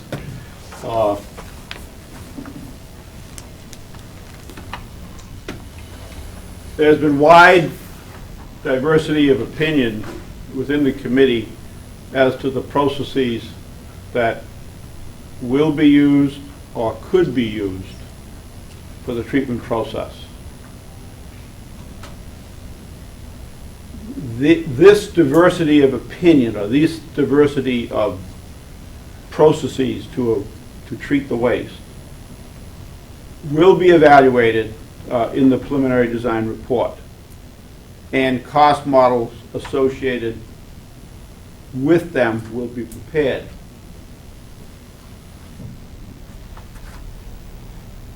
Relative to the use of vegetated wetlands, it is an old technology used in a different way for this project.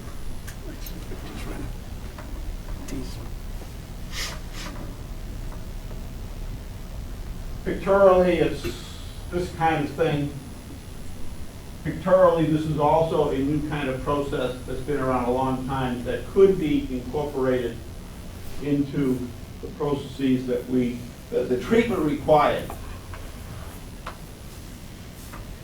The processes that we could incorporate into the treatment process in discussions with the DEP have told us that the use of wetlands would be cutting edge and would face a rigorous state permitting process. Having said that, it is not the sole component of the treatment processes that must be used as part of, to obtain a permit. It could be a component, but it is not the only component. As an engineer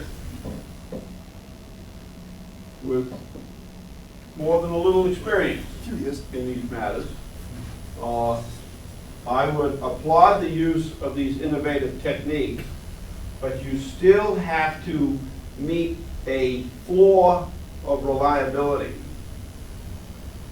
which will be done.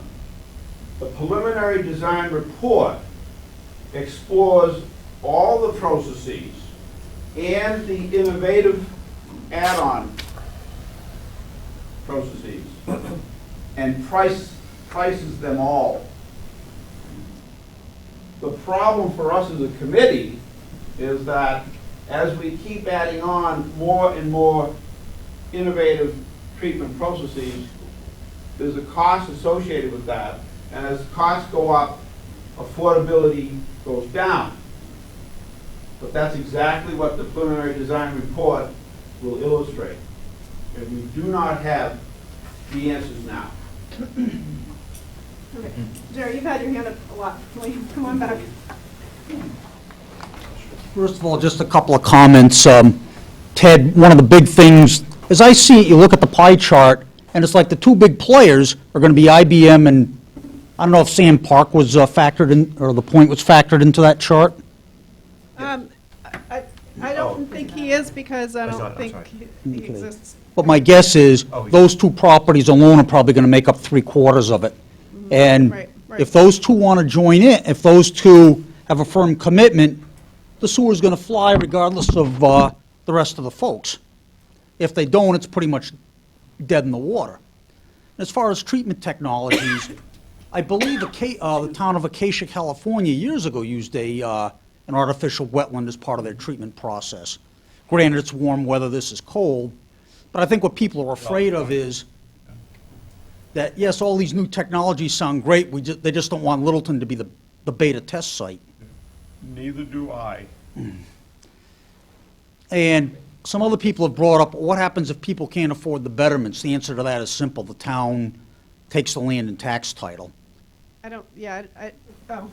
I mean, I believe, the assessors can correct me on that, but I believe that's the way it works. It's the same. No, the betterment wouldn't be why it would be for tax title. That's added to the tax bill. They wouldn't have to be in arrears for paying the tax bill for several years. But if they don't pay the betterment, isn't it the same thing? It's treated differently. Oh, it is, so the town cannot apply a lien? I'm not saying that it can eventually, but not right away. But I mean, there is a mechanism. And finally, people talk about, we'd like to bring this to the common, we'd like to bring that. We, the town, don't own the land. It's ultimately up to the landowners. And all the zoning rules can do is provide a framework where somebody can do what we want. And as far as preserving historic buildings, drive down Hartwell Ave and take a look at where the Birch Tree Farm used to be. Thank you. Mr. Crystal, you want to come on back? Thank you, 10 seconds. Many of the comments I've heard here tonight are the reasons why I jumped right to the risk problem. I do not want the town to be taking the risk for an unproven, could be very expensive, and especially the legal risk. Provincetown, Mass. spent 50 years saying no to sewer. 50 years. Because the public, they had 10,000 people in the summer and 3,000 in the winter.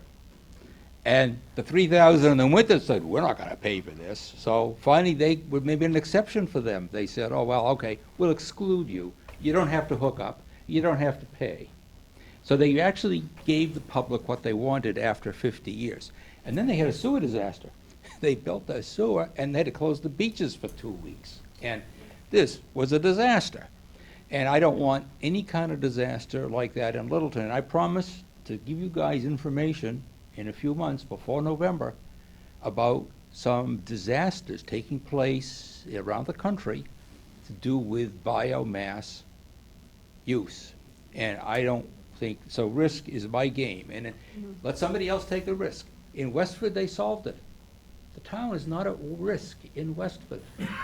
They have wonderful businesses. I can get to Cornerstone Square in 5 minutes. Right from here, just driving some speed limit, so. I think what's happening in Westford is not what the MAPC had envisioned for Littleton. Their recommendations were not to have the four corners and all of that strip mall-looking thing. So I think that that I understand what you're saying, but the MAPC had a different image in mind when they recommended that they form this committee. I'm just saying it works in Westford, right? I mean, the sewer is being paid, it's all private. Privately, it's a business model, financial model. It works, hey. Mr. Crystal, I know you've done a lot of research about this. Have you come across Los Osos, California? No. I was contacted by somebody that is from that city, and they also had, she kind of termed it as a disaster, but in a way that I think it was in 1983, they, and you can Google this because there's actually a book written on it at Amazon.com, but they wanted to sewer the town because of a concern with nitrates reaching the drinking water. And the town voted no, no, no, we don't want sewer.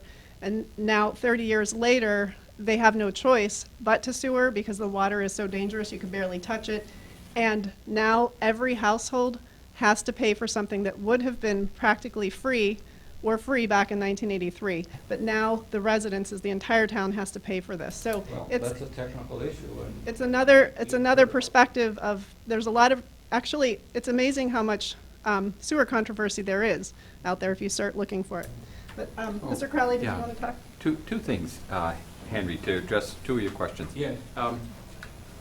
Or who was it that said, if you knock a building, there was a building in town that just got knocked down. Yeah, you said that. Well, anyways, that was an older building. Now, in this village, with this zoning, if you knock down an old building, you gotta put up a building that looks just like the one you knocked down. It's gotta have gables, it's gotta have, the materials, it's gotta be similar. What's going in there? Is that a paint body shop going in there now? Where, at the, Yeah, the place they just tore down. it's about 3,000 square feet of retail and detailing in the back, where they clean up cars. If a building is knocked down, it has to meet the new design standards, which will be very similar to what's down there now. And the second point was the system, the basic system that we're talking about here is a standard sewer system. The smart, the word smart is being used to identify all the components, all the add-on components that could be connected to the system. Now, the basic system, though, is a sewer system, as basic as it gets, as long as the day is long. So we may end up with just the basic system, and none of this all smart stuff, when the financials are all done. Mrs. Coughlin? Oh, Mrs., sorry. Kathy Coughlin, 16 Coughlin Road. I just have two questions. Can anyone outside of this district, as it's now planned, connect to this sewer once we build it?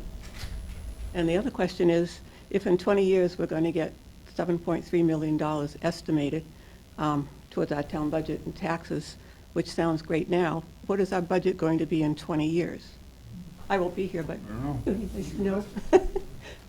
They say the first person to live to be 200 has already been born, so you might be here. Yeah,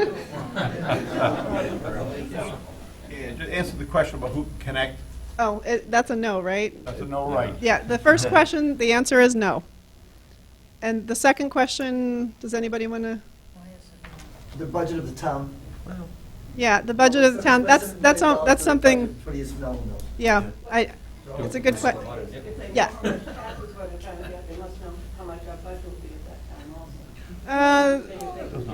No. I don't know. Our economist is shaking his head, but, Mr. Simone, I saw your hand up again. Thank you for letting me ask another question or two. Is there a way to outline the costs to those 100 businesses? So I know there's table 17 that I think was referenced in your smart soaring report, and the $5,000 to $13,000 betterment fee is referenced there. There are 19 scenarios in that table 17. 18 of them say 13,000, and one of them says 5,000. But nonetheless, it is a range of 5 to 13,000 per 300 gallon unit. So that means that there are some systems that would generate more capacity or volume than 300, so it could be 13 times 2 or 3, so it could be 26 or 39 or $52,000 betterment fee. Mhm. Right. Plus the usage fees. So there's there's betterment, Yep. usage annually, Yep, operating and maintenance. and then what about the cost to remove their existing or abandon, as referenced in that's a good CMR question. 310, That's a good Massachusetts question. Department of Environmental Protection? So they must do something with the system in the ground, or components. Right. Do you want to come up and talk about that? Thank you for your question. I have one more if that's okay, but I can sit down if Okay, I... well, no, let's answer this and then we'll take your other question. Relative to the allocation of the betterments and the user fees, what is frequently done in planning studies of this type is that each and every property owner is its sewerage use, existing sewerage use is enumerated, its potential sewerage usage is enumerated, and then based on these quantities, call them demands, you add those all up and you then allocate the cost to each user based on its future demand. That would establish the betterment. So if you have a property that's using 1% of the demand or the capacity of the treatment plant, you would be get a 1% of the share for the betterment, whatever the cost of the project is. The important point is that you would know that before the town commits to any further steps. And that is a part of this preliminary design report. When it comes to the operation and maintenance of the facility, you have a water bill, you have a water use. Based on your water usage, which is proportional to sewage flow, you would be assigned a proportionate percentage of the annual operation and maintenance costs. So if you were generating 300 gallons a day, it's a certain amount of dollars per month. If you were generating 1,000 gallons a day, it's proportionally greater, it'd be about 3-4 times greater. And those listings, those allocations are one of the products of the preliminary design report. So we as a town and we as business owners, property owners, know that number before we commit to vote on the actual construction of the facilities. So there is an accounting. It just seems already like an awful big number, even if it's 13,000 and not 26 or 39 for the betterment. And whatever it costs to abandon an existing system, and there's a lot of regulation to that. Yes, thank you. It seems like a lot of money for many of those 100 businesses. I mean, it just, to me, and I'm not an economist, it doesn't seem feasible. You are hitting the nail right on the head, because then with these costs, your betterment cost, your operation and maintenance cost, and your cost to abandon your system, which always gets rolled into the operation and maintenance, it goes rolled into the betterment cost usually. You can then say, if I do nothing, what are my costs? And if you're lucky, your leaching system will continue hunky-dory, and you're not faced with that $30,000 type cost to replace your leaching system, which would usually be triggered when you transfer property because of the inspection required. So what you're faced with is, do I pay these projected costs for a public sewer, and I'm going to compare them against the cost to replace my leaching system at some point? And every homeowner, every property owner faces that question each time they sell each time the property is sold. So there's your comparison. Thank you, Mr. Tower. I really appreciate that. That was helpful. Did that answer your question too about the existing sewers? No, as far as abandonment, no, because that seems particularly kind of thorough and problematic. But that was very good. Okay. I appreciate it. Okay. My other question was just about the 100 users again. And so I know that somewhere in the report, like on page 32, the LELWD says there are 83 potential existing commercial industrial subscribers.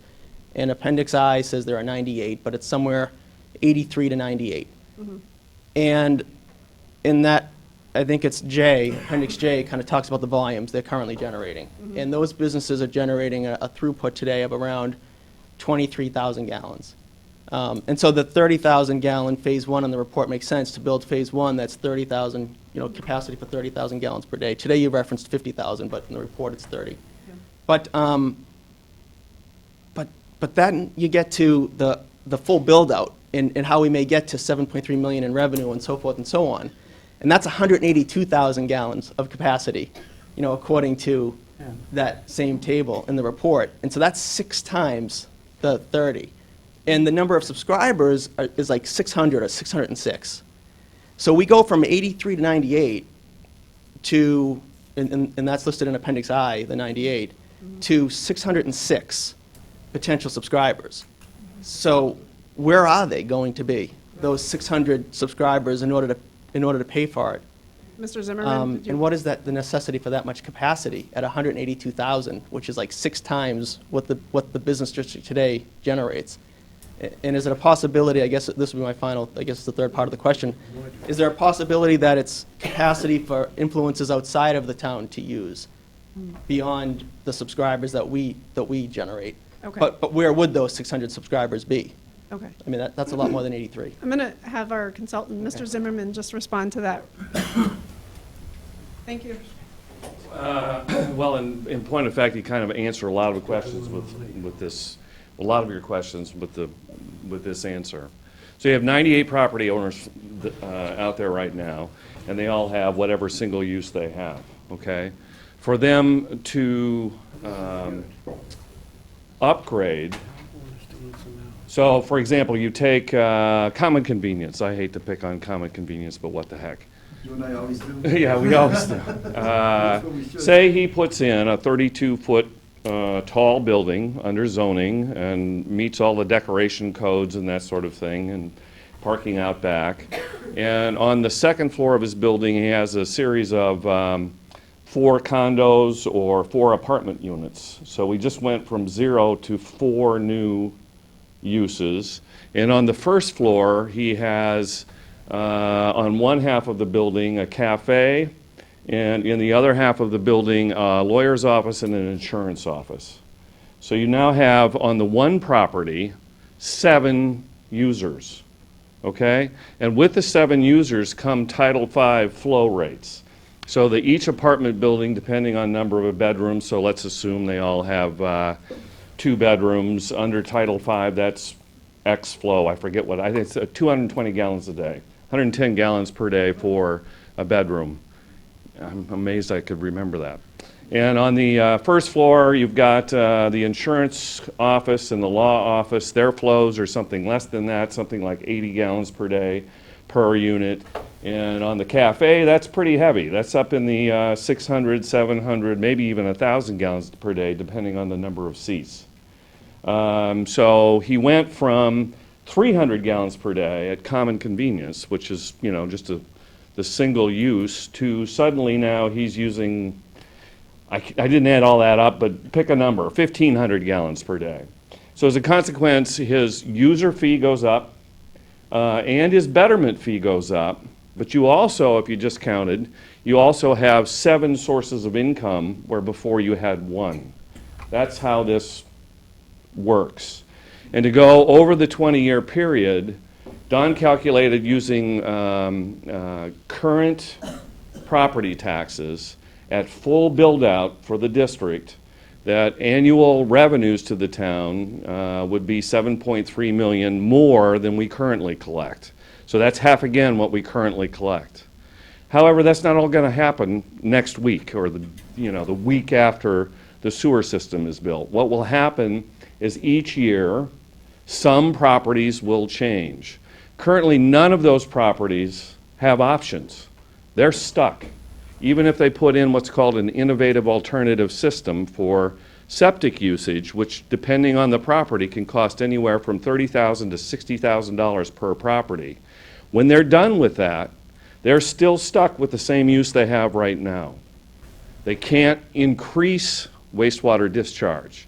With the sewer, they're allowed to increase discharge, which is why in the phase 1, in addition to, by the way, IBM and The Point, their systems would be incorporated into this. They're not abandoned, they're actually used. So that the original phase 1, $4.3 million for piping and new treatment is only building 30,000 gallons of additional treatment, which would allow for modest growth in the district. It also, I think this is page 76 of the report, there is also a line item there for $3.2 million for an energy component, on the basis that you can burn methane and collect tipping fees from about 3 trucks a day at max to generate energy at the plant, sell the energy and collect money for that and collect tipping fees. The notion here is to create an economy of scale for these 98 properties in the area, to give them some options. Now, once the plant comes online, if nothing happens in the common, the total risk to the town is the $4.3 million in additional treatment and pipes for that initial 30,000 gallons, and hooking in IBM and the Point and their systems into the system. And then each increment here, this is a cartoon.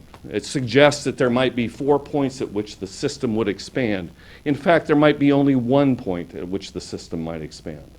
But as contracted demand comes in, so now I'm common convenience, and I go before the planning board, and I get approval to move forward with my new 32-story building, or 32-story, right? Yeah, 32-foot building. Then I go and make an agreement with the sewer system to pay betterment for my new uses over and above the 300 gallons that I'm currently using. And those betterments, those capital investments and betterments, are what are used to incrementally step up. You don't come back to the town for additional borrowing. Okay, you follow that? Did I answer more than 12 questions there? Anyway. Okay. It is getting late, but, yes?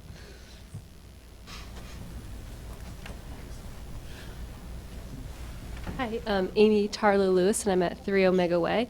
And so first of all, I want to thank you guys for coming out here and sort of being able to answer our questions. I really feel like I've really learned a lot, and I came in here staunchly against it, but now I'm like, oh, maybe it won't be so bad. I don't know. I know Chris is like...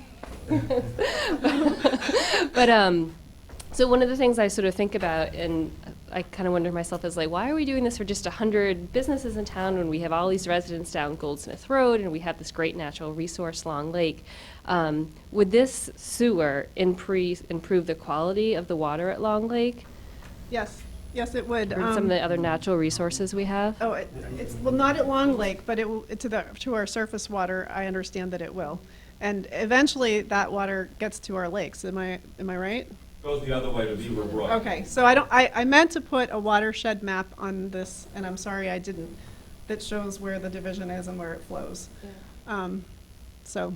Yeah. And I'd also recommend having more of these, and I'd also recommend setting up a table at the third Thursdays and just being available to answer people's questions. Yeah, great suggestion. Thank you so much for coming out.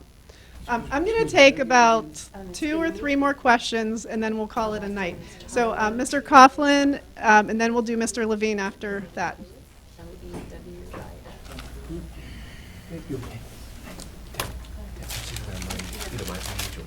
Tom Coughlin. I have a couple of issues. One is that on your website, under the frequently asked questions, you said that everyone was to hook up or connect, if you will. And that was taken out, and now it doesn't say that. And I'm wondering what that policy is now. And the other issue I had was with what Warren said. Warren really scared me when he said the town owns the responsibility. You can't transfer that out. We're the town. Everybody in this room, most of the folks in this room live here. I don't want to be in the sewer business. I don't want the liability. But if you can answer the first question, I appreciate it. Yeah, I think we did revise our FAQs online. Do you remember what happened with that? I think people got confused between the betterment and the hookup. They are different. Is that what it was? Yeah. Yeah. Right. Well, So, do you want to address that? whether or not people are going to tie in or have to be tied in, whether or not going to be able to tie in in the sewer district, that's a financial question, whether or not they have to. You know, maybe we get to the point where, well, we can't do it with only 76 properties, so everybody has to tie in. So this is something that we're going to get through this PDR.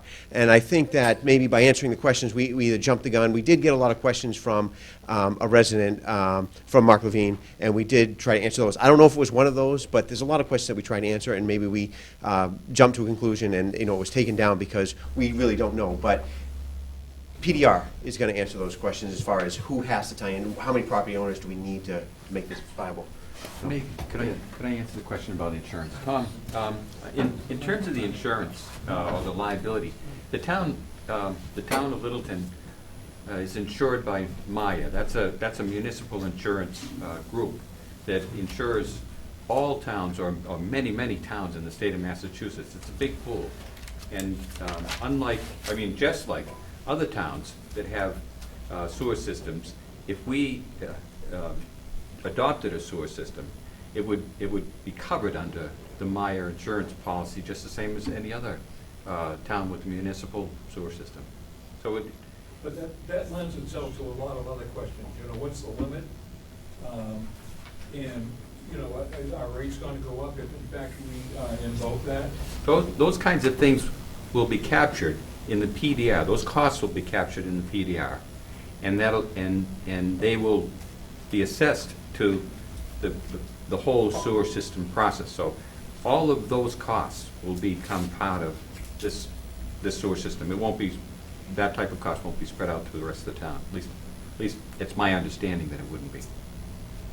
Does that answer that question on insurance? Mr. Levine, and then we'll have one other question. So if you have other questions, please write them down and feel free to leave them up here before you go, and we'll get back to you one way or the other. Leave some contact information. Mr. Levine? Thanks, Megan. Mark Levine, Hartwell Avenue. When you do your presentations and you talk about the steps, you talk about the cost for phase one. You talk about the income for phase 5. Yep. Apples and oranges. Can you keep it income for phase 1, expenses for phase 1? Yep. So you don't, Yeah, you know. we did talk, that 7.3 is at full build-out. You're correct. That's right. Yeah. Does anybody want to add anything to that at all? We'll do that. Okay, the economist that gave us those numbers, so. Yeah, thank you. Yep. Okay, last question. Come on, back up. It's not really a question, it's Oh, a comment. okay. Having listened to Warren about the town being legally responsible, and to does Sam Parks or IBM want to be septic in the septic business? I don't think the town of Littleton should be in the septic business just because of the legality and the fact that Chief Kelly is correct. Littleton does not and has not maintained their buildings for as long as I've lived in Littleton, which is 40 years, and we've had to build new buildings because of this. We become a septic person. We're legally responsible for everything. How are we going to pay for all of that? No, let me do it. Okay. Okay, so I was saying, I do want to you own 2 utilities already. I'm not going to try to get into legalities, but this is an issue that shouldn't even be discussed. The legalities, the legal framework of a utility, it's all part of the cost benefit. Your light department is the town of Littleton is a $34 million business. The light department's a $34 million business. The liability light department's $200, $300, $400, $500 million. It's part of the structure of how utility functions. You're making apples and oranges. The utility, if the town were interested in the utility, the structure of the utility would handle these issues. These are issues so far down that aren't at all important to the overall concept. And the liability insurance, liability professionalism, licenses, all those things are all part of the structure of a utility, maybe water, sewer, wastewater, electric, park and rec, ball field maintenance. They're so far beyond issues pertaining to the real germane issues you're raising here. And they're all covered. They are. I mean, I've been doing it for 32 years, at least from that perspective. Don't let those issues be the ultimate reason why you vote for or against. No, I'm not saying don't worry. But they should be issues that should bother you if you're interested or not interested in a sewer district. They really aren't. All right, I'm going to call it a night and call this meeting to close. And I want to thank each and every one of you for coming out tonight. I think it's wonderful that Littleton has this wonderful citizenship and interest. So I hope you will stay tuned, stay interested, and if you have any other questions or comments, feel free to contact any of us, and we'll be happy to meet with you. Thank you. Thank you. Thank you. Madam Chair, motion to adjourn? Do I hear a second? Aye. All those in favor? Aye. All right, we'll call the meeting to order. No, I'll get back to Lauren. Hey, yes, hi.